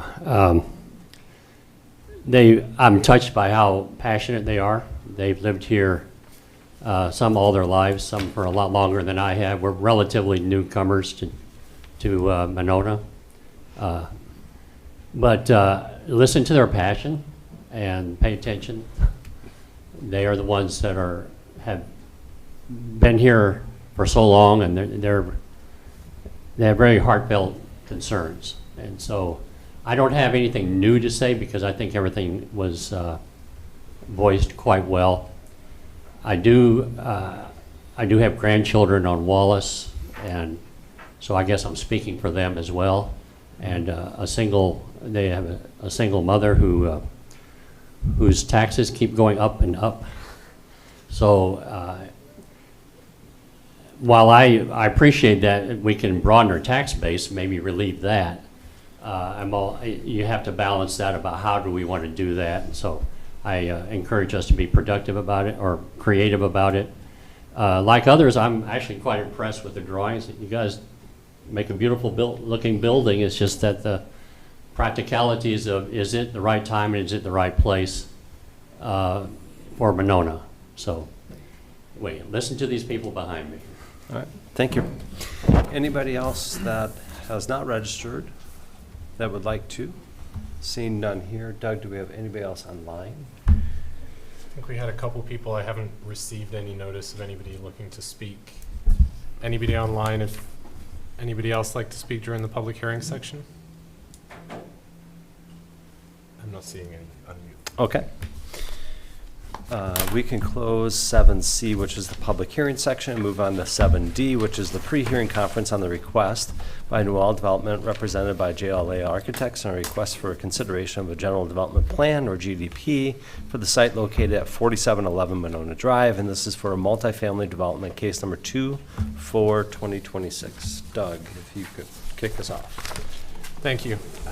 So this evening, we're having a pre-hearing conference for the proposed demolition of the former BMO Bank, construction of a 5-story apartment building with 2-story townhomes along Gordon Avenue, 125 apartments proposed, ranging from studios to 3-bedroom units, as well as 8 townhomes utilizing the same site amenities. There are 176 stalls of covered parking across 2 levels, in addition to a couple surface stalls, as well as 8 private spaces associated with the townhomes. The amenities, as were presented during the applicant's materials, include ground floor co-working, amenity space, an elevated courtyard, fitness center, and rooftop clubroom and sky deck. And the entire site here is 1.65 acres. There's mixed zoning on this site, as was mentioned during the public hearing section. That includes single-family zoning, retail business, and community design district. Certainly, we'll look to discuss this more, but possible consideration of rezoning with the evaluation of a rezoning to community design district, along with the possible lot consolidation to allow for the proposed development. Were this to be rezoned to community design district, it would allow for the planned community development process, the PCD. This allows and is intended to take advantage of the flexibility and coordinated planning for larger multi-parcel developments. So as far as process, this is the first meeting in the application process for this development. A PCD does require a Class 1 notice in the newspaper, which was put in, and that was in over a week ago, so that'll be 10 or 11 days, as well as the notification, which is standard to the 200 feet of property around. I did work to make sure, obviously this is a large site, so we did work to make sure that it was 200 feet from each edge, rather than just sort of the middle of the site or anything like that. So certainly tried to reach as many people as we could. As far as the future land use, the 2016 comprehensive plan classifies this property as commercial use in both the current and future land use maps. This is defined as land used for retail, service, commercial, and office uses. The applicant, Noel Development, recently completed the Bloom mixed-use development 1 block away on Monona Drive, and this continues the proposed investment along the corridor. The opportunity here for ground floor commercial to serve the building and surrounding residential should be discussed, and how that could potentially align or integrate with the commercial land use proposed. The co-working amenity space is shown to be along the ground floor, and other projects along Monona Drive in particular have done that to offer that activated ground floor with that retail aesthetic and the possibility for that to potentially evolve over time should the market conditions allow. The proposal includes market rate apartment units ranging from studios to 3 beds, and in terms of the design of that, it does have units that offer walkouts along Monona Drive, but also, of course, the townhomes on the western face that are at grade. Referencing the land use element of the 2016 comprehensive plan, a couple elements from Goal 8.1, Objective 8.1.2 encourages sustainable redevelopment projects, which includes efficient land uses, proximity and walkability to stores, restaurants, and other amenities, as well as efficient infill developments being listed as an objective with a policy to upgrade or eliminate obsolete or deteriorated buildings. The Commission tonight should discuss the proposed residential use balanced against proximity to commercial amenities and the overall location and how it can support these goals. The lot coverage, the ordinance does require that 30% of the site be open green space. A final value was not included in these preliminary materials, but certainly something to consider. I think 30% was listed, but it's not clear if that does include the courtyard, the elevated courtyard space, for example. Certainly, effective landscaping will be important for both the pedestrian experience along Monona Drive, but also to buffer along the north and the south side of the site, as well as the western edge towards Gordon. In terms of setbacks, those standards are not given for either the retail business or CDD district, 2 of the 3 districts that the current site includes.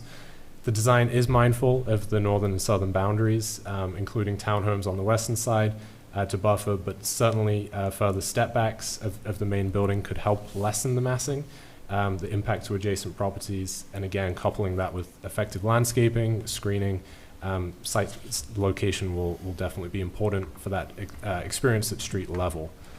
The circulation makes use of 1 curb cut on Monona Drive in approximately the same location as current conditions.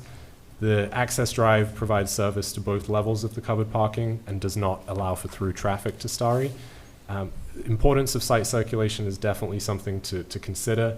That includes the pickup and drop off of residents, of packages, food deliveries, trash collection, all those kind of things. Certainly the surface stalls proposed on the back side of the building can help with that, but there may be need for a turnaround point or something like that. Existing sidewalks will be maintained along Monona Drive, which will connect to the nearby bus stops. Sidewalks are shown on the western side of the site along Gordon Avenue, which will begin the process of adding them along there, and also situating those sort of within the driveways there for the townhomes. So staff certainly supports that, but there may be some consideration for sort of cross pedestrian traffic through the site, allowing for that cut through. Obviously, this is both a pedestrian and vehicular cut through in its current state. As far as the parking, the applicant proposes 176 stalls of covered parking.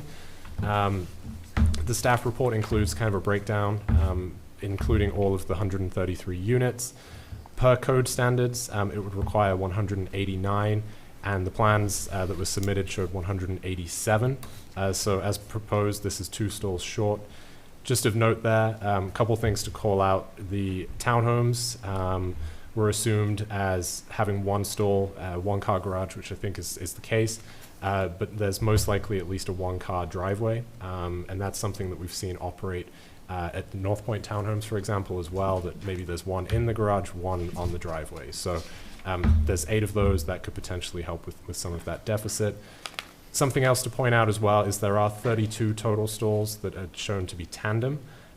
So 16 of those units would most likely be sharing those. Certainly something to consider in terms of operations of those, being able to get cars in and out in an efficient manner. The significant bicycle parking is shown, secure parking, and it may be a consideration to possibly include some maintenance, bike wash facilities within the building. And it's also of note here, the site is half a block from a bus stop for the Madison Metro services, with both routes 38 and L both being serviced. As far as the architecture and massing, the main apartment building is shown to be 5 stories tall from the Monona Drive side, a U-shaped design focused around the elevated courtyard with 8 townhomes along the western side. The townhomes do have flat roofs, mimicking the apartment building, but many of the homes in the surrounding neighborhood do have pitched roofs, so there may be some discussion of potentially mimicking or considering a different design.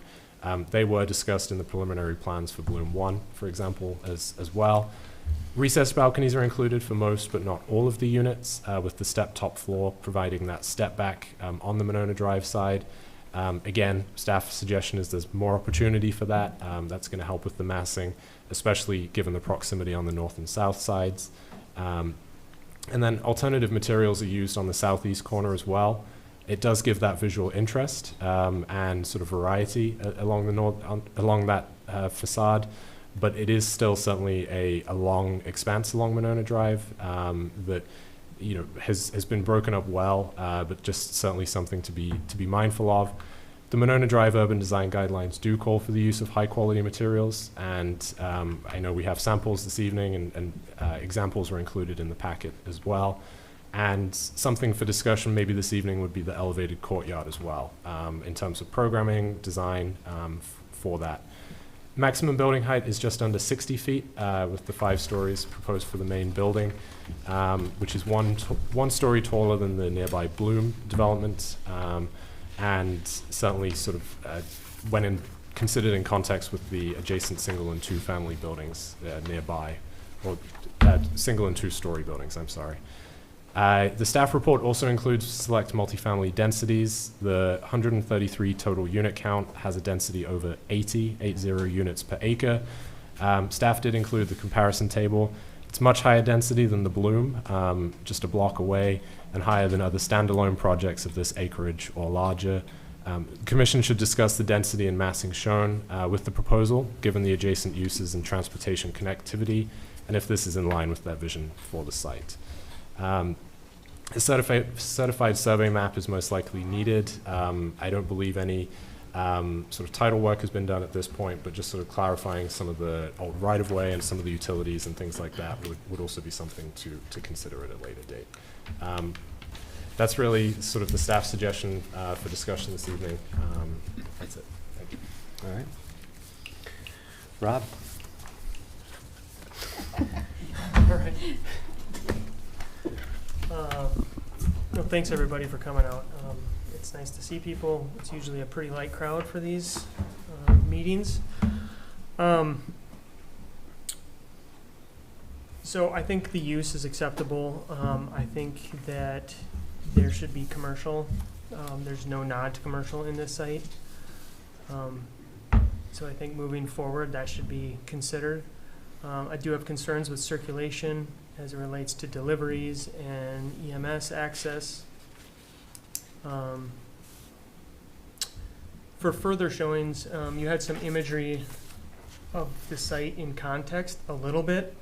But these exhibits are easy to make. They don't cost money for the developer to put together to show the site within context of the neighborhood with the massing, to see the comparison of surrounding buildings and uses. And it should be pretty simple to go more than just the adjacent properties. You can show within a block, I think, pretty simply. And that would help us kind of visualize the site. I I think the density is high, given the site and kind of the bottleneck nature of that area. The green space, do you know how much green space? If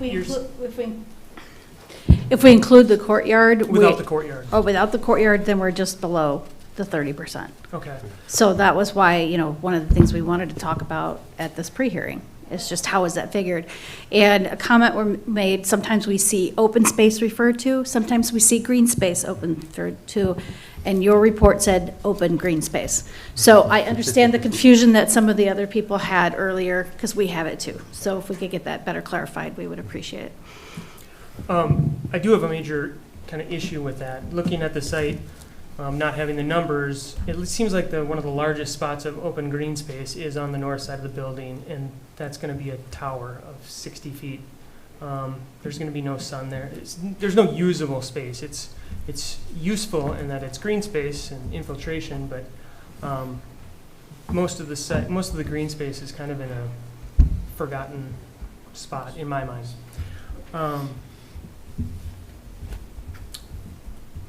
On that note, that northern elevation is, especially on the southern side, or on the western side, is going to be really tall, and I think there should be consideration for stepping that top floor back on that side as well.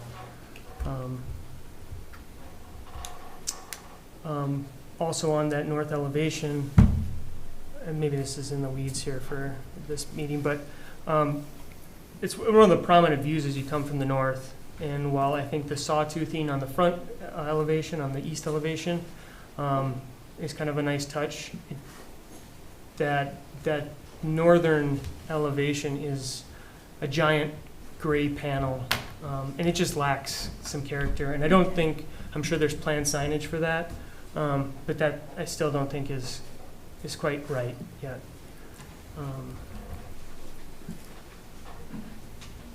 I do appreciate the townhomes. I think that's a nice transition into the neighborhood, and that seems very appropriate. I hadn't thought about the curb cuts and the loss of parking there along Gordon, which isn't ideal. Okay. I talked about the sawtoothing on the eastern elevation. I think that is an effective technique coming from the north. I think it's not coming from the south. I think it still appears really flat in general, especially coming from the south. I would love to hear if there's a plan for deliveries and EMS, maybe at this point, so we don't stack up too many things here. Do you want to, are you prepared to address that, what the plan is for deliveries and emergency services? We just got started with our civil, and so that's kind of some of the things we're working through right now. Okay. But these are on our checklist of things to Okay. go through, so. I want to bring it up so you can address those Yep. things next time we see you. We would expect a robust and thoughtful landscaping with special consideration to screening and native plant palettes. If there is most likely going to be parking in the driveways of the townhomes, do you want to come? Yeah, what is not quite evident is that there is a hallway on the back side of the second floor of the townhomes, which is the main living floor, that accesses the first floor parking structures. So some of those parking spaces would be assigned to those townhomes. That access hallway corridor is to provide them access so they can get up to the courtyard or in to get their mail.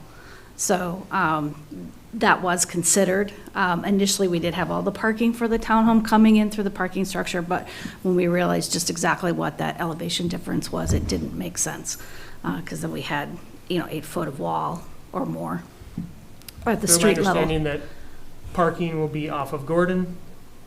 Is that? Yeah, no, the garages are accessed off of Gordon, but that's only 8 garages. Correct. Correct, Is there but going to be in the parking in front of those garage doors? I don't think there's going to be room. for I don't parking? think there's going to be room at this point. Okay. Because a standard parking stall is 18 feet long, and right now we're at 17 feet. Okay. So if they park there, it would have to be a very small car, a motorcycle, or it's going to overhang the sidewalk. And if the intent is for the city to begin to add sidewalks, then we're trying to avoid that. Well, my point was that there would be no point in sidewalks if you're going to have cars parking in those driveways, because you certainly don't have room to put the sidewalk beyond Right. the tail of the car. So, I have a number of questions.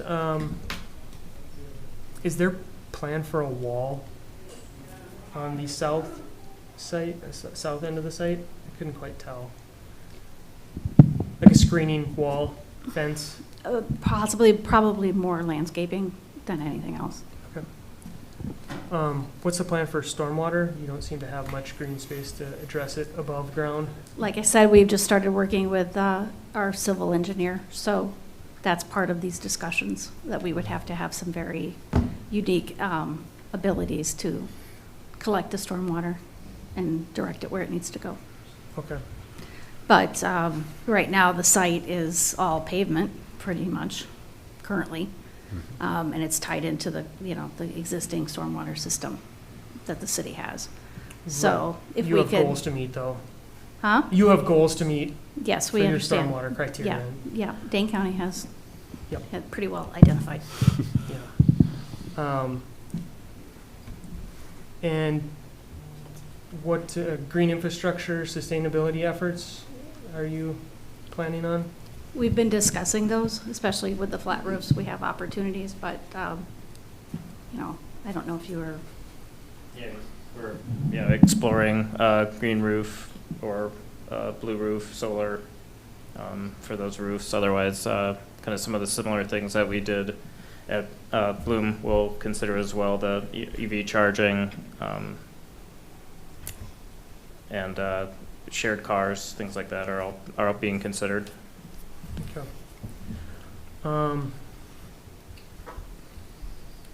Is parking included in rent?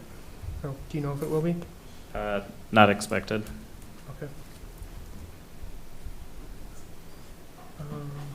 Sorry, it's a little out of order here.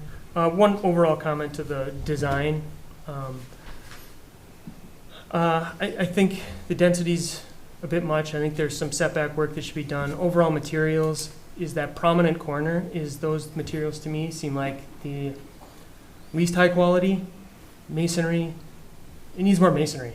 Like those are the materials that last. Those are the materials that don't age quickly. Metal paneling gets dented and fades. And I think the building overall should have more masonry on it, as a general comment. And I'll stop there for now and let someone else do it. Thank you. Susan. I also appreciate all people who came out to give their opinions tonight. And I like a lot about the design of it, but I'm inclined to agree that not in this location, that it's just too much mass. I appreciate the inclusion of the townhouses. I think that's a desirable option for tenants, rather than just in the apartment buildings. And I appreciate the effort to buffer the larger building from the houses. But when I'm looking at those 3-story townhouses, they're so tall, they don't, I guess I would have rather, I'm not sure if this would have worked, but I would rather see a pitched roof design than shorter. I understand that I didn't think about the elevation difference that came here, but it feels like it's still a very abrupt change because of the style of it is so different from the homes across the street. It doesn't feel transitional to me. There would need to be a lot of landscaping in between, and I do think that looking at that huge cement wall, there'd have to be a lot of thought given to how to mask that somehow, that with really robust landscaping. I don't know, not that a mural would do it, but it might help. It looks massive. I personally think it's too tall. I think I read in the comments that you were trying to do something that blended in the neighborhood. I don't think this blends in. When you drive down Monona Drive, and I know Monona Drive is going to change through years too, but to some extent we're dealing with what we have now. We're trying to transition and make it a quality transition. And you do see mostly 1 and 2 stories. Fairway Glen is 3. You know, the Bloom is 4, and there are a couple that are 4, but 5, it would be the tallest. And I just don't think that's appropriate. I appreciate the setback and some of the architectural features you did to try to mitigate against the massing. And I like the stepping back of the 5th floor from Monona Drive, but I'd like that even if it was a 4-story building, I would expect that. So I just think it's way too tall. Let's see. Yeah, I also appreciate the recessed balconies. I'm wondering, are all the balconies pictured real balconies? We're not talking about those French balconies like are on the Bloom. I mean, yeah, they're all real. Okay, full. And I guess I'm wondering why all the units don't have them. Is there a reason for that, or does it affect the rent, or what? Sometimes from a design aesthetic, and also the smaller studios, we just don't have the space to put them in. Okay. So I'm glad to hear that at least they're full. Balconies and the recessed look just looks nicer, I think, and particularly along Monona Drive. But looking at, the site is almost a half acre smaller than the one for the Bloom. That's like 45% smaller. But with the 98 units at the Bloom and 133 proposed here, you've got 35 more units here, so the density is about 45% greater. And that's... Actually, we made a math error. Not that it helps after all the comments, but we're at 132 units.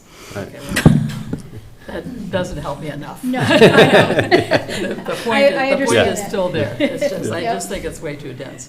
Yep. Let's see. I think it looks like I was also concerned about the green space, and now that I've heard your answer that you were counting on including the courtyard, I don't think we would count that courtyard because it's not at ground level. Green space is green space, and the only times we've made exceptions are where it's visible from the public. I mean, I could be wrong, other people might have different opinions, but where it's visible and it was permeable paving, where there were just activity, it was an activity space, it was an obvious open space. But the green space here, there's no way, I don't think you could get 30% with that size of a building. The confusion is it green space for use of people to the neighborhood to use, or is it green space for the pervious ability for stormwater and drainage? Or is it both? I can address it from an ordinance perspective, that the language in the staff report is exactly as lifted from the ordinance. So Okay. all sites will generally be required to cover up to 30% of the site in open green space. And that has typically been, at the commission level, has typically been a grade, I think. Right. You know. Okay. I think that's important, and again, I don't see how you'll do that. And even with that, you would need strong landscaping on both the north and south sides, and then also especially east on the Gordon Avenue side, because, again, you've got all that height in that wall, Yep. and trees, and, I mean, serious landscaping would have to be there, I think. And I appreciate having the sidewalk on the western side, because I think that's helpful. I was disappointed to hear that the parking is not expected to be included in the rent, because I think that does present a problem. I think that was the problem at the current, and they ended up changing the policy. I thought, I can't remember now, but I'm speaking of term here. But, the parking stalls seem efficient, but I guess I also had a real concern about with that one entrance in and out. And I appreciate the thinking of getting it in on Monona Drive and not affecting the neighborhood as much, but it's narrow, and with pickups and drop-offs and deliveries, I mean, I have neighbors where the Amazon truck is there almost daily, and I just think there is going to be a lot of that, to say nothing of emergency vehicles, but garbage pickup, but just all the deliveries and food service and that kind of stuff that people tend to want these days. I think you need to give a lot more thought to the traffic circulation. I don't have a better idea right now, but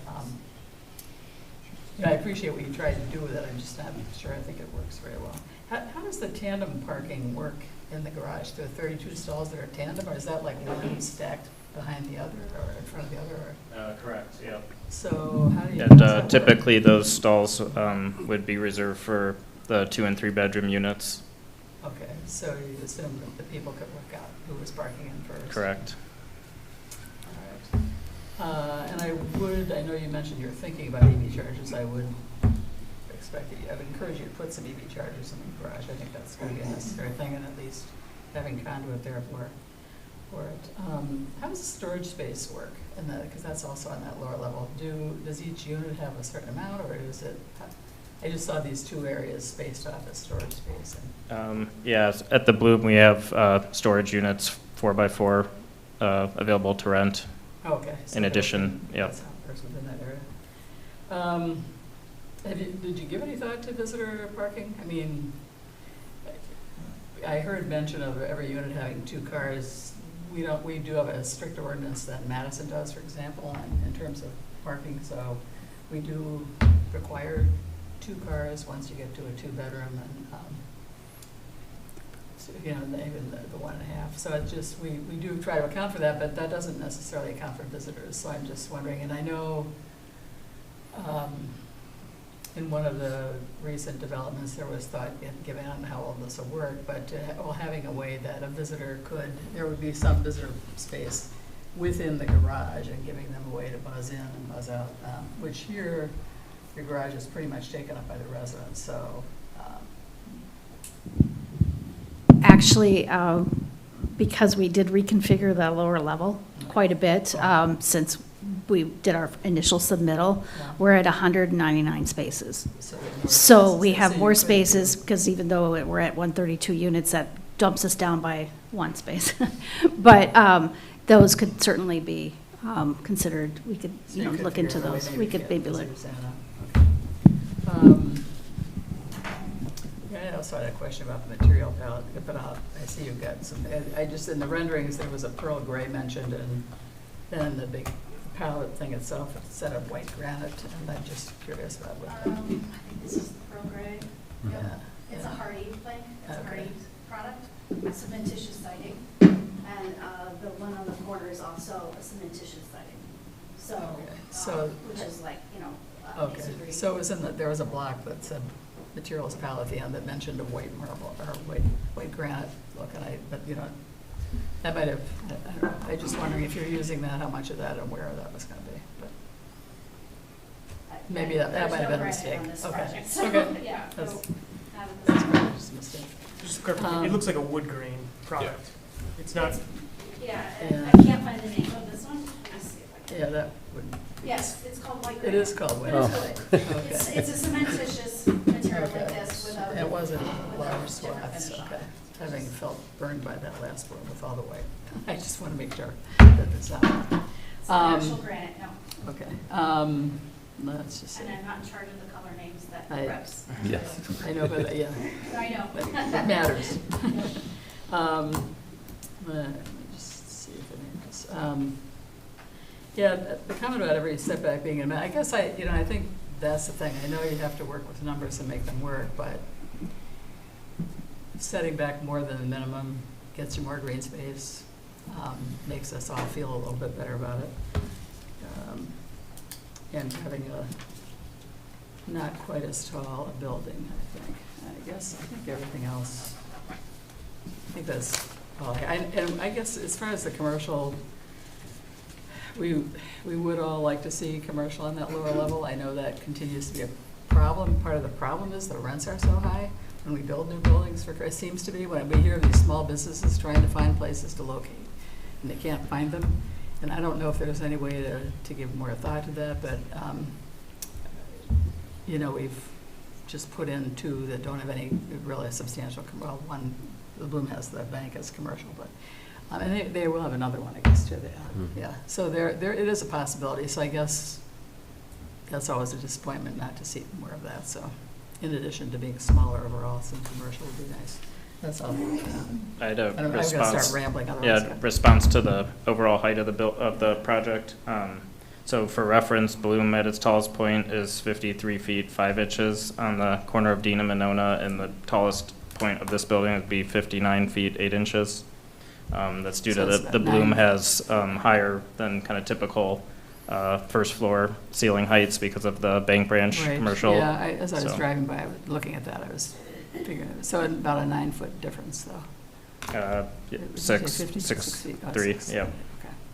And then also I have current parking utilization for Bloom that I'd like to share.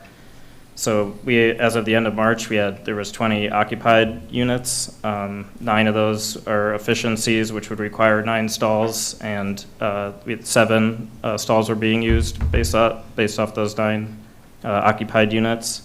For 1-bedrooms, there's 5 leased, which would, by current parking requirements, be 1.5 stalls, and we have 5 stalls being used. Of this, it'd be 7.5 required. For 2-bedrooms, we have 5 units occupied, which would, there'd be 10 stalls required, and 6 are being used. And for 3-bedrooms, 1 is occupied, which would require 2 stalls, and they're using 1 stall. So for the 20 occupied units, that's 19 stalls being used. Okay, that's helpful to hear, thank you. All right, Chris. Okay, thanks. Again, thanks to everybody for showing up. And please don't stop showing up, because we really want to hear the neighborhood. We want the neighborhood's input. We want to know how you think things are going. If it comes back, we don't even know. And for clarification, we found out about this as commissioners when you did. The applicant has to have enough time to submit their proposals, and there's timelines, and then staff has to have enough time to go over it to create reports, and then they're sent out, and that's when we get them, and it's noticed to you, and you get to see them. So I know it seems like a lot in a hurry. Welcome to our life. And this is a pre-hearing, so they're here to say, does this thing float or not? And that's kind of what we're at tonight. They want to know how this looks to the neighborhood, to the commission. I'm going to extend this public hearing with your permission just a little bit longer, because I don't think there's many people here other than me that remember the history of this site. This was originally the Monona Grove State Bank property, and that was nothing to do with Monona Bank. That was Gene Payne. He owned this. He was the sole shareholder, and when the bank was very successful, and then he went and put that big addition on, the neighborhood came and said, we don't want our neighborhood connected to Monona Drive.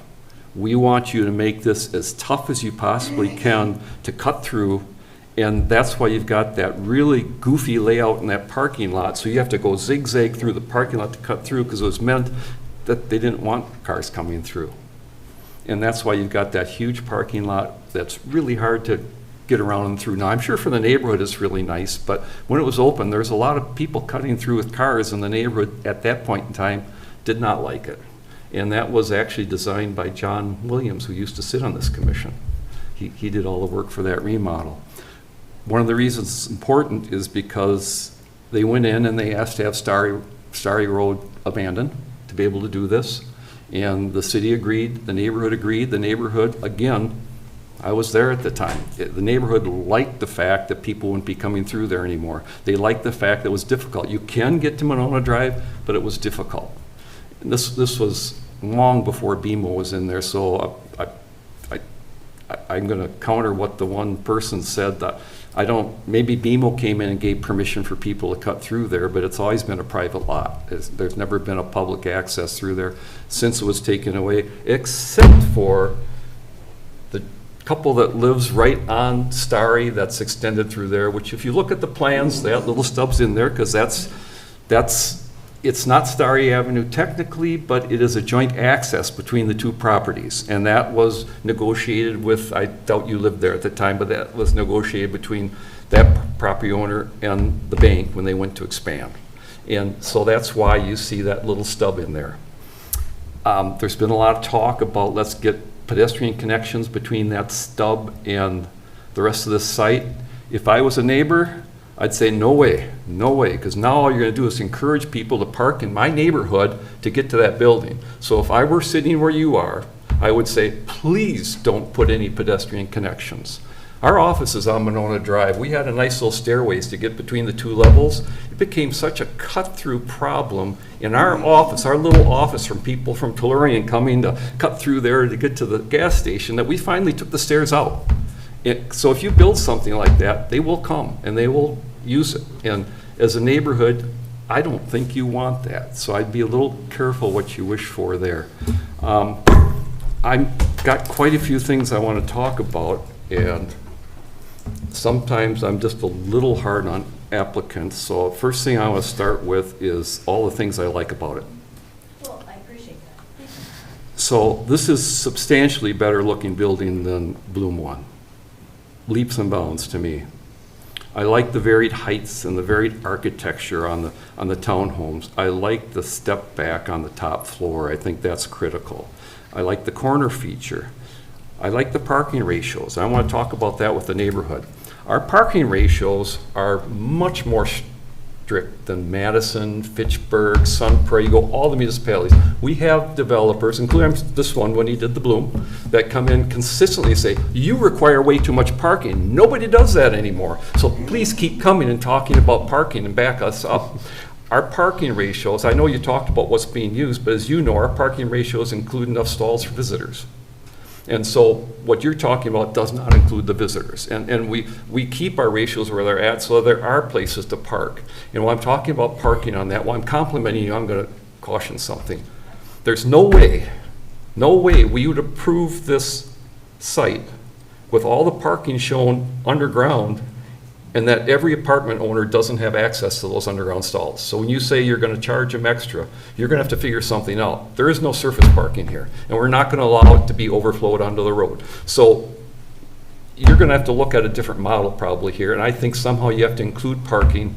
I don't know how you regulate number of cars, but we cannot approve a project that doesn't have parking. And if you say you can't park here unless you pay me, they're right. Some people aren't going to want to pay you.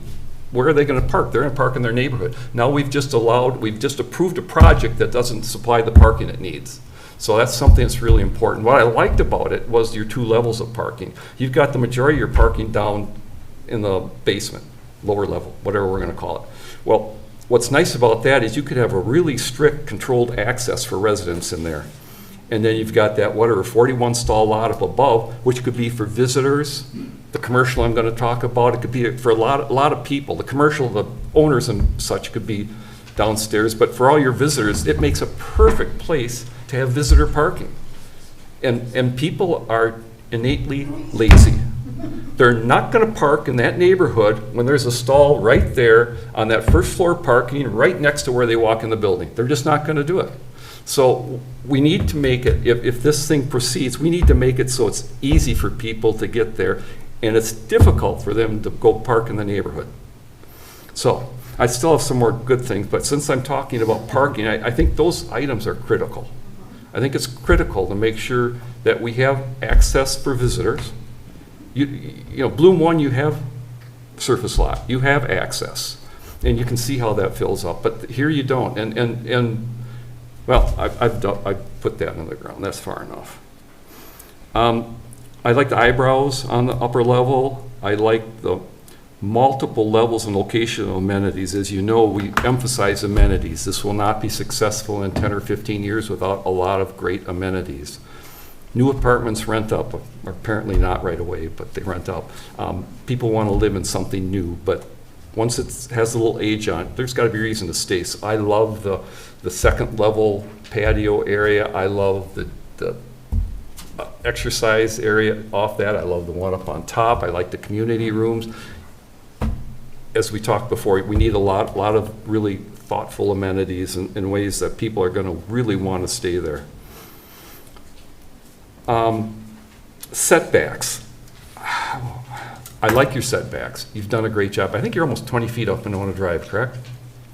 You don't have any dimension there, but I tried to scale what you have with some other things. Well, it looks like almost 20 off the property line, which would be 20 off the sidewalk. It's somewhere between 15 to 20 off, and I believe Bloom 1 is 14? Okay, well, just so also everybody in the room is like, what's this mean, you know? We look at plans all the time. These people don't, right? Some of them might, but most of them don't. So it's like, I can't visualize. So when you're trying to visualize, you look at the Bloom, it's about 14 feet off the property line. This one's a little bit further off the property line, off Monona Drive. So just when you're trying to see, this is a massive building, but it is a ways off of Monona Drive better than that one. So anyhow, I like your setbacks. You've done a great job. Talking about setbacks, didn't you say you're 17 feet on the townhomes? Yeah. That'd be to the property line? To the backside of the sidewalk. Which would be the property line? Yeah. So you couldn't fit a car in there? We could, except that the standard space is 18, so. I agree, but most cars aren't 18. Most cars are 15, 16. You could easily fit a car in Compact that. stalls are all the time. I'm sorry? A lot of municipalities offer compact Oh, stall absolutely. options, so. Yeah. Absolutely. So if you're 17 to the property line, that's almost 18 to the sidewalk, there's room for cars there. And those townhomes are what? Did we have a floor plan for those? We probably did. No, we're not. Are they 3-bedroom? The ones on the end are 3 bedrooms, the ones in the middle are 2. So most of those people probably want 2 cars, or at least a car in the stall for a visitor. So the neighborhood's not wrong about that, but again, people are lazy. If they can park right in the driveway for where they're going, that's what they're gonna do. So, we have to make sure we make that convenient for them. I like the fact that you can't drive through. I think it helps the neighborhood. I really like the way you're coming off Monona Drive where there's an existing cut in the boulevard, or the median, I should say, and that you're bringing all your traffic for this site, all of it off Monona Drive. I think that's very, very conscientious for the neighborhood to do it all that way. I know somebody's talked about not doing that. I think it's a huge plus. It's something I think most of us would insist on, is that you don't run traffic through the neighborhood. So I like that very much. I'm almost out of likes now. In general, I agree with most of the speakers. This is too dense and too tall. I think double the density of Bloom 1 is too much for this area, in this neighborhood. We have buildings this tall that we're looking at, and through different levels of plan approval right now down at Top Golf, somebody mentioned, that's a different area. For this area, that's a lot. Now, I do like the fact that you are softening that with the townhomes. So what we ask for in these is, if we have a high density area, we want medium density before it hits low density, which is residential. And that townhomes kind of do that on that side, but you do have homes north and south. And I think it's a lot to ask for them to have that big of a building. Somebody mentioned a shade study. I imagine that's part of your massing study that you'd like to see. No, it's not. Okay. I think they're both warranted. Okay. Deliveries. You haven't thought it through. I've thought it through a little bit. You have what might be 3 parking stalls right by the main entry to the lobby. I would suggest that area be made deeper. You'd shorten up the sidewalk into the lobby, but make them deeper so that UPS vans, Amazon vans, all those types of things can get in there and back out. You'd have to look at the turning movement, but get them in there and back out and go right back out Monona Drive. Again, did I mention people are lazy? Amazon drivers, UPS drivers, postal deliveries, they're all going to want to park as close as they can to that door. So I would recommend, if this goes forward, you make that short-term, 30-minute parking, max, something like that, so that people that want to come and drop something off have somewhere to come and drop it off. And if you can get 3 delivery vehicles in there, that would probably take care of this apartment. That'd probably be enough to do it. You're going to have more than 1 delivery vehicle at some times, but 3 is a lot. Or if I'm dropping my grandma off or something, I've got somewhere I can pull up, drop her off, and kiss her goodbye and go back. Yeah, you're right, Mike. I'm too old for a grandma. That's a lie. I saw that look. Anyway, I think that would be a great area for you to solve your delivery obstacle. When you go ahead with the 41 stalls that are accessible by the public, they don't need those 3 stalls. It should just be really short term, make it efficient for getting in and out of that building. A very good question was raised about construction staging and workers.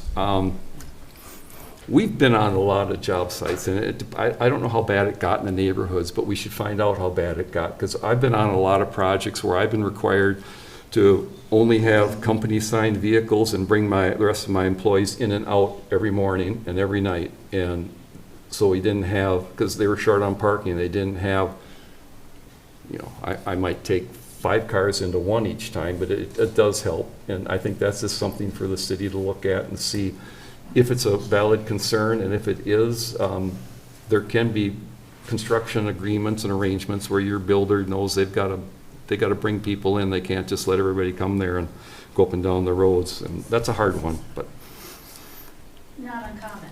it's not uncommon at all.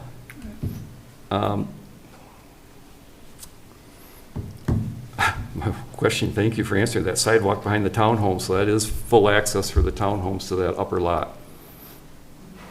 Okay, good place for their visitors to park too, neighborhood, notice that, because they can tell their visitors come up into that open parking area and just get them right into the back of that townhome, so. Package drop-off, do you have a package drop-off area planned yet, or is that too early? It's kind of early, but. it Be would near the quite- lobby area? Yep. So that if we had that delivery drop-off area right there, Yep.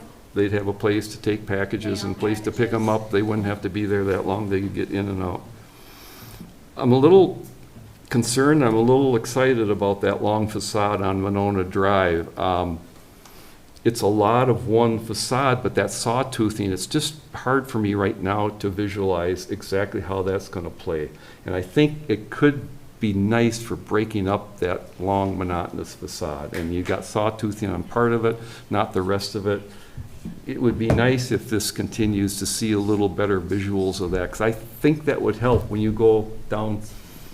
I'm sorry, I don't mean to pick on yours, it's just right next door, so the neighborhood's familiar. We have other long, boring buildings too, but if you look at the Bloom one, it's just a lot of the same facade. And that walkthrough we talked about, it didn't make much of a deal. I mean, you see all that, you don't see that one quick little walkthrough.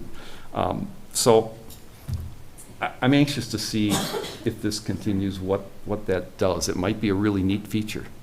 And just, point of perspective, when you're driving down a car at 25 miles an hour or 40 or whatever the speed is there, it's different how you perceive a building than Absolutely. when you're walking as a Absolutely. pedestrian. Absolutely. So, And we look at both, right? Yep. Vehicle and pedestrian scale, both, Yep. for sure.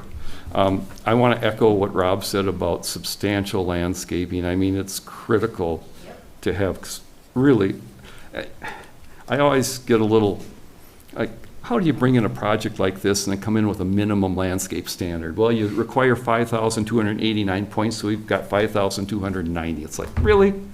How do you do that? So substantial doesn't mean go over it by 1 point. I'm interested in your masonry details. I agree with Rob that it needs more masonry. I'm not exactly sure where. I don't want to go and destroy your details with that sawtooth and the way other things might look, but I think it's important to have substantial materials on there.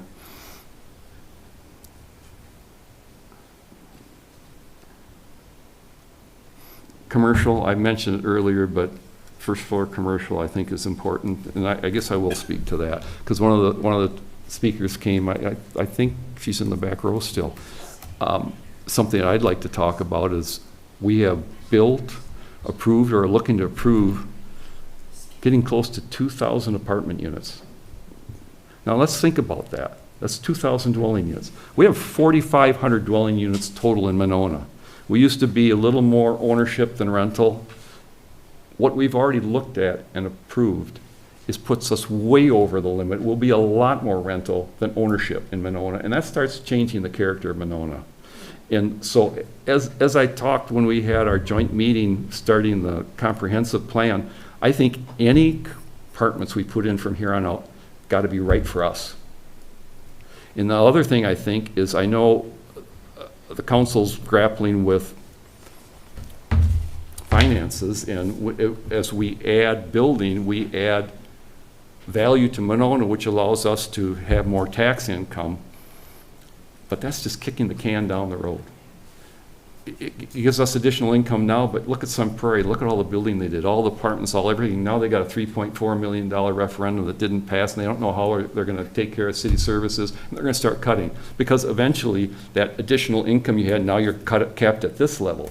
Apartments are not generally a moneymaker for the city. Commercial is. Commercial is what keeps the taxes down for the residents. Commercial, if you go at tax studies, by far and away contributes more per capita than anything else. So I am, and I think I've heard it from other people, very bully on keeping our commercial base in Monona. We have a great commercial base. And the more we put in apartments, the more we need shops and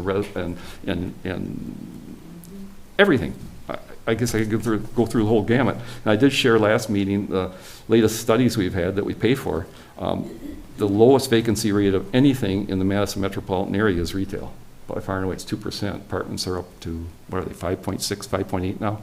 Something like that. Retail's, and I'm not saying office space. Office space is still struggling.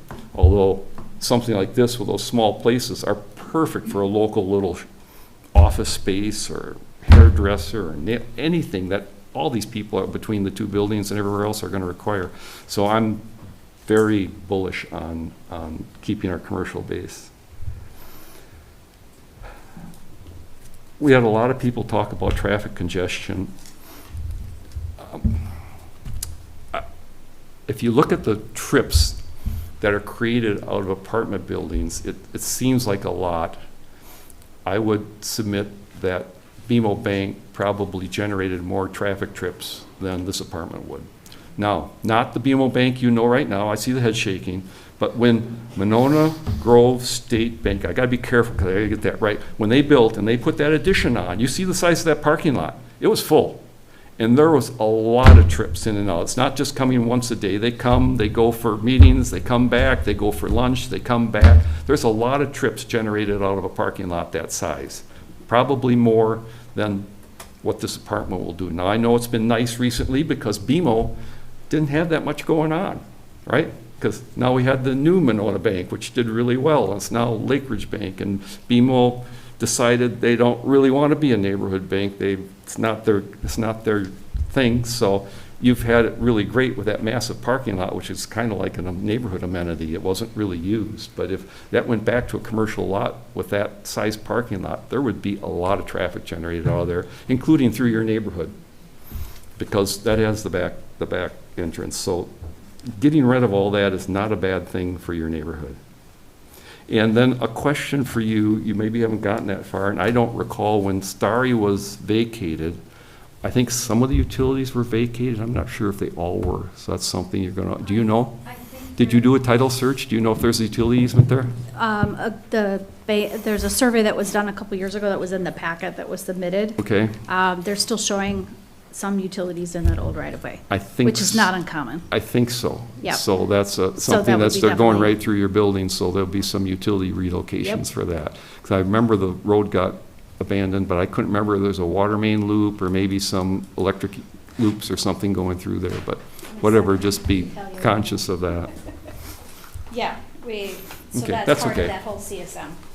I gotta get out my magnifying glass to read some of those words on there. Yeah.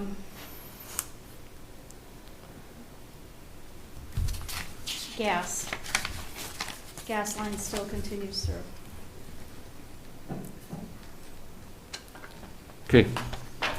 I'm sure I forgot something, but Chair is usually gracious and lets us all get back in one last time. Thank you. Absolutely. Patrick?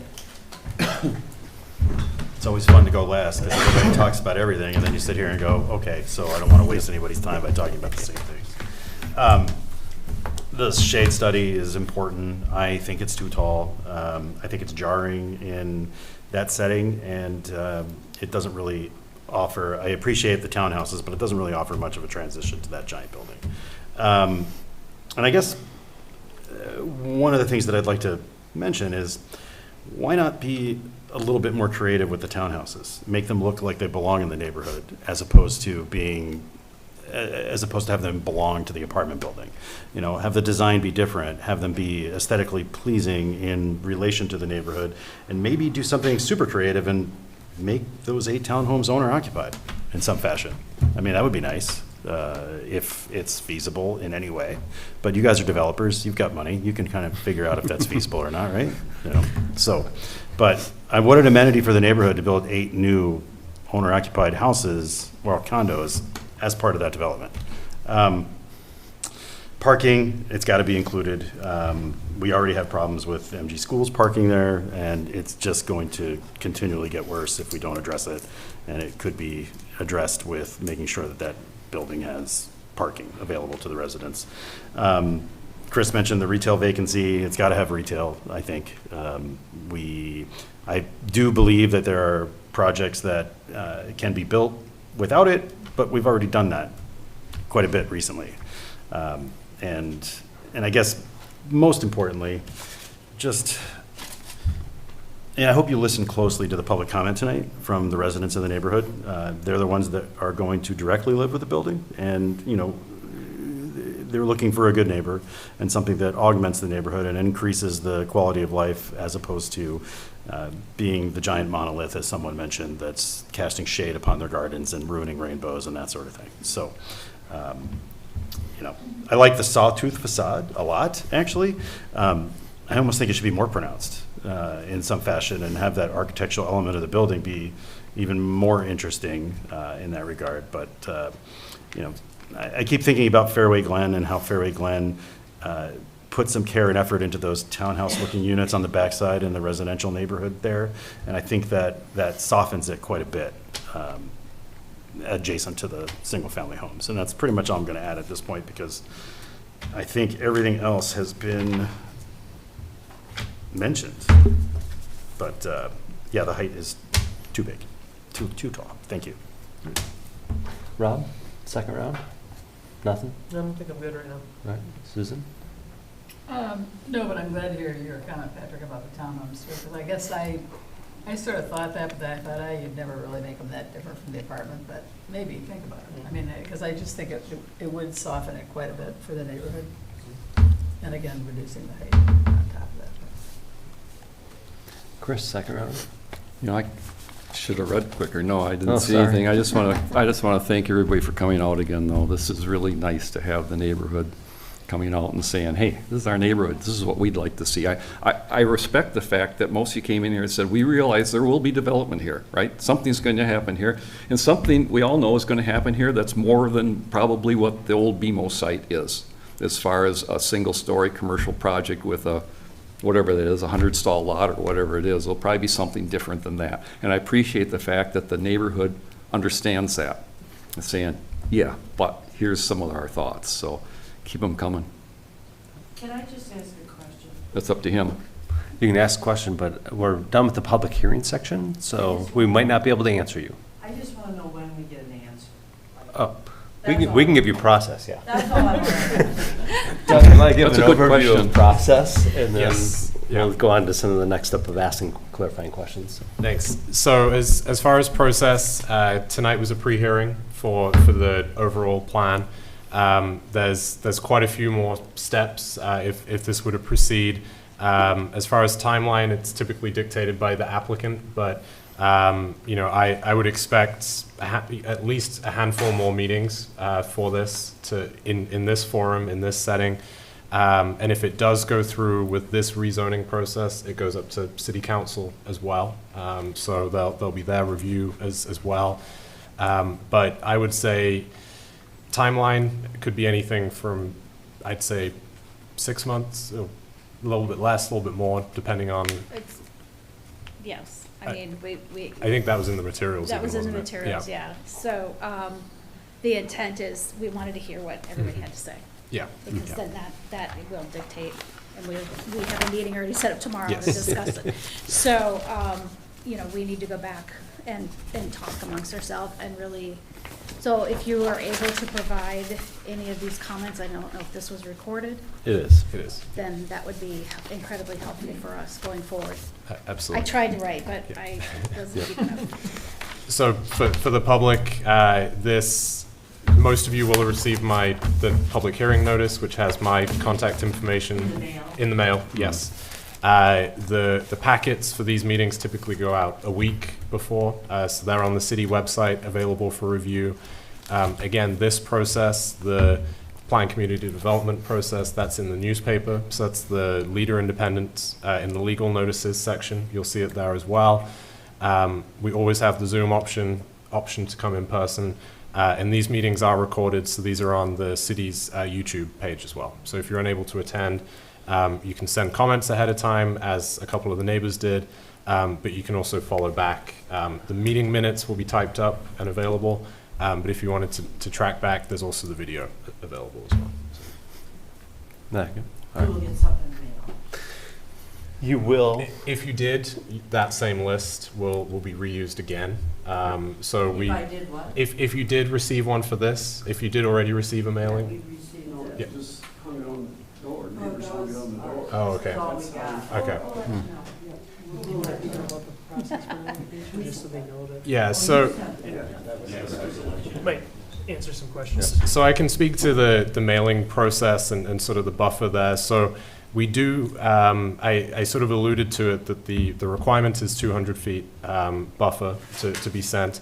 And that buffer is, as for this property, was taken at the edge of the entire property. So sometimes that'll be right in the middle of the property, but this, with it being so large, any Monona resident that fell within that, any portion of that parcel that fell within it, was on this mailing list, and we reused the same list, second meeting, third meeting. So if you received one first time, you should receive one again.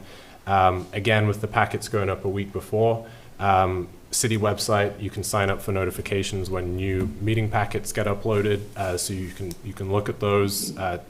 Expect this to return, but other projects as well, same thing. City newsletter as well, the email newsletter. That one's a little bit more reactive than sort of ahead of time, just because it's only once a month. But there's a lot of ways to kind of stay in touch with this. But I would say the mailings, word of mouth as well can certainly help. But we do put this in the paper, in the Leader Independent, and we do send those mailings as well. So that will continue throughout this process, as long as this goes through this particular zoning process and things like that. And ultimately, as I say, this goes to council, city council for approval. So planning commission would make a recommendation and it would go to city council. All right. Chris? Would you allow me to make one comment about that? Sure thing.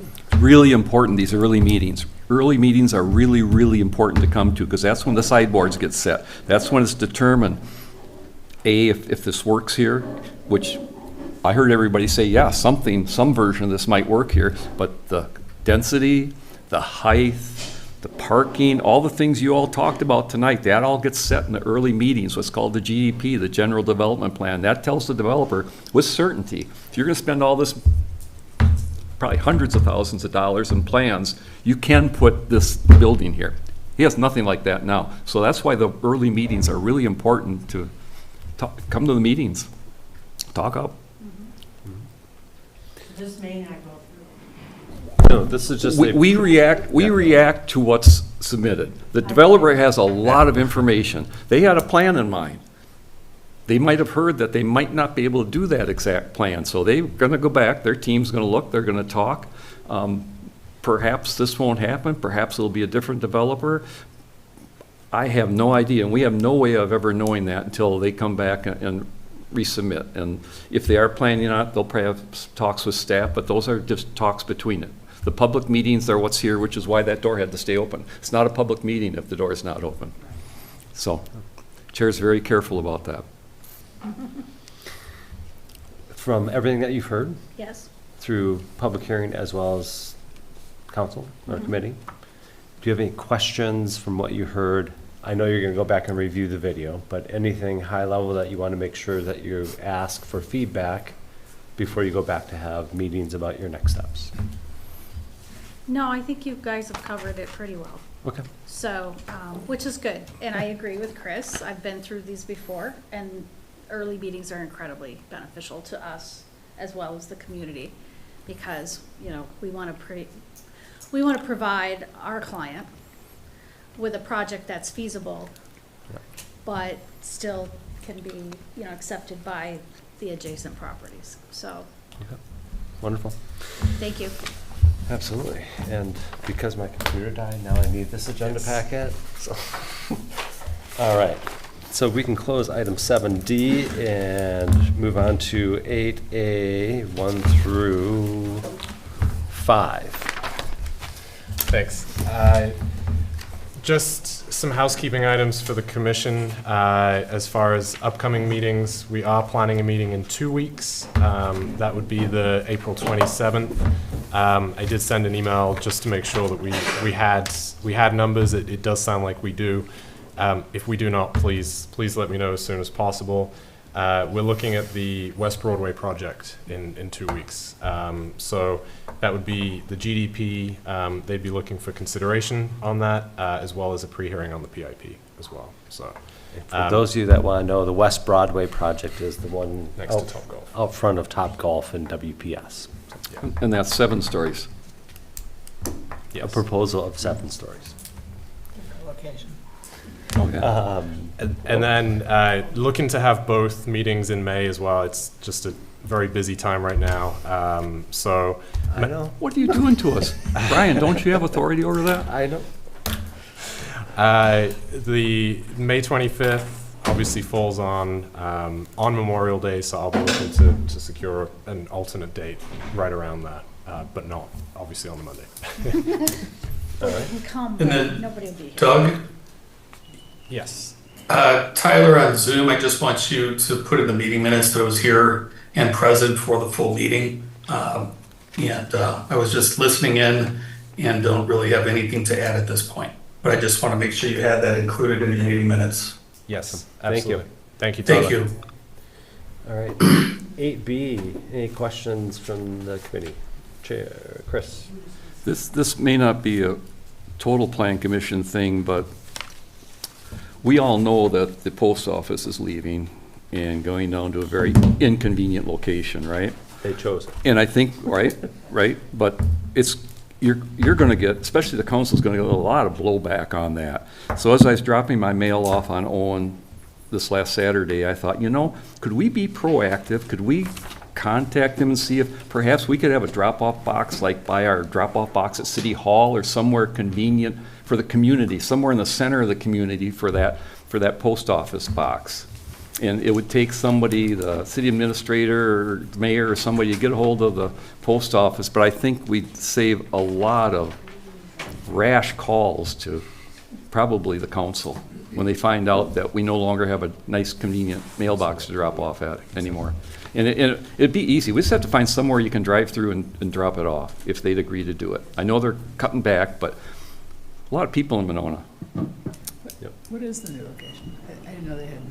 Aren't they down at River Place? That's where they're moving, is the River And that's Place. I thought they decided that wouldn't work and they were looking somewhere else. Maybe, but that's terribly inconvenient for everybody in Monona. Yeah. In fact, So it might be just a proactive thing that you could consider. Any other questions? Rob, you're up for number 9. Oh, I didn't ask how long. Oh, no. Thought I had something, but no, I'll move adjournment. All right, is there a second? Second. All those in favor say aye. Aye. Opposed? All right, thank you. Thank you guys for coming. Rob,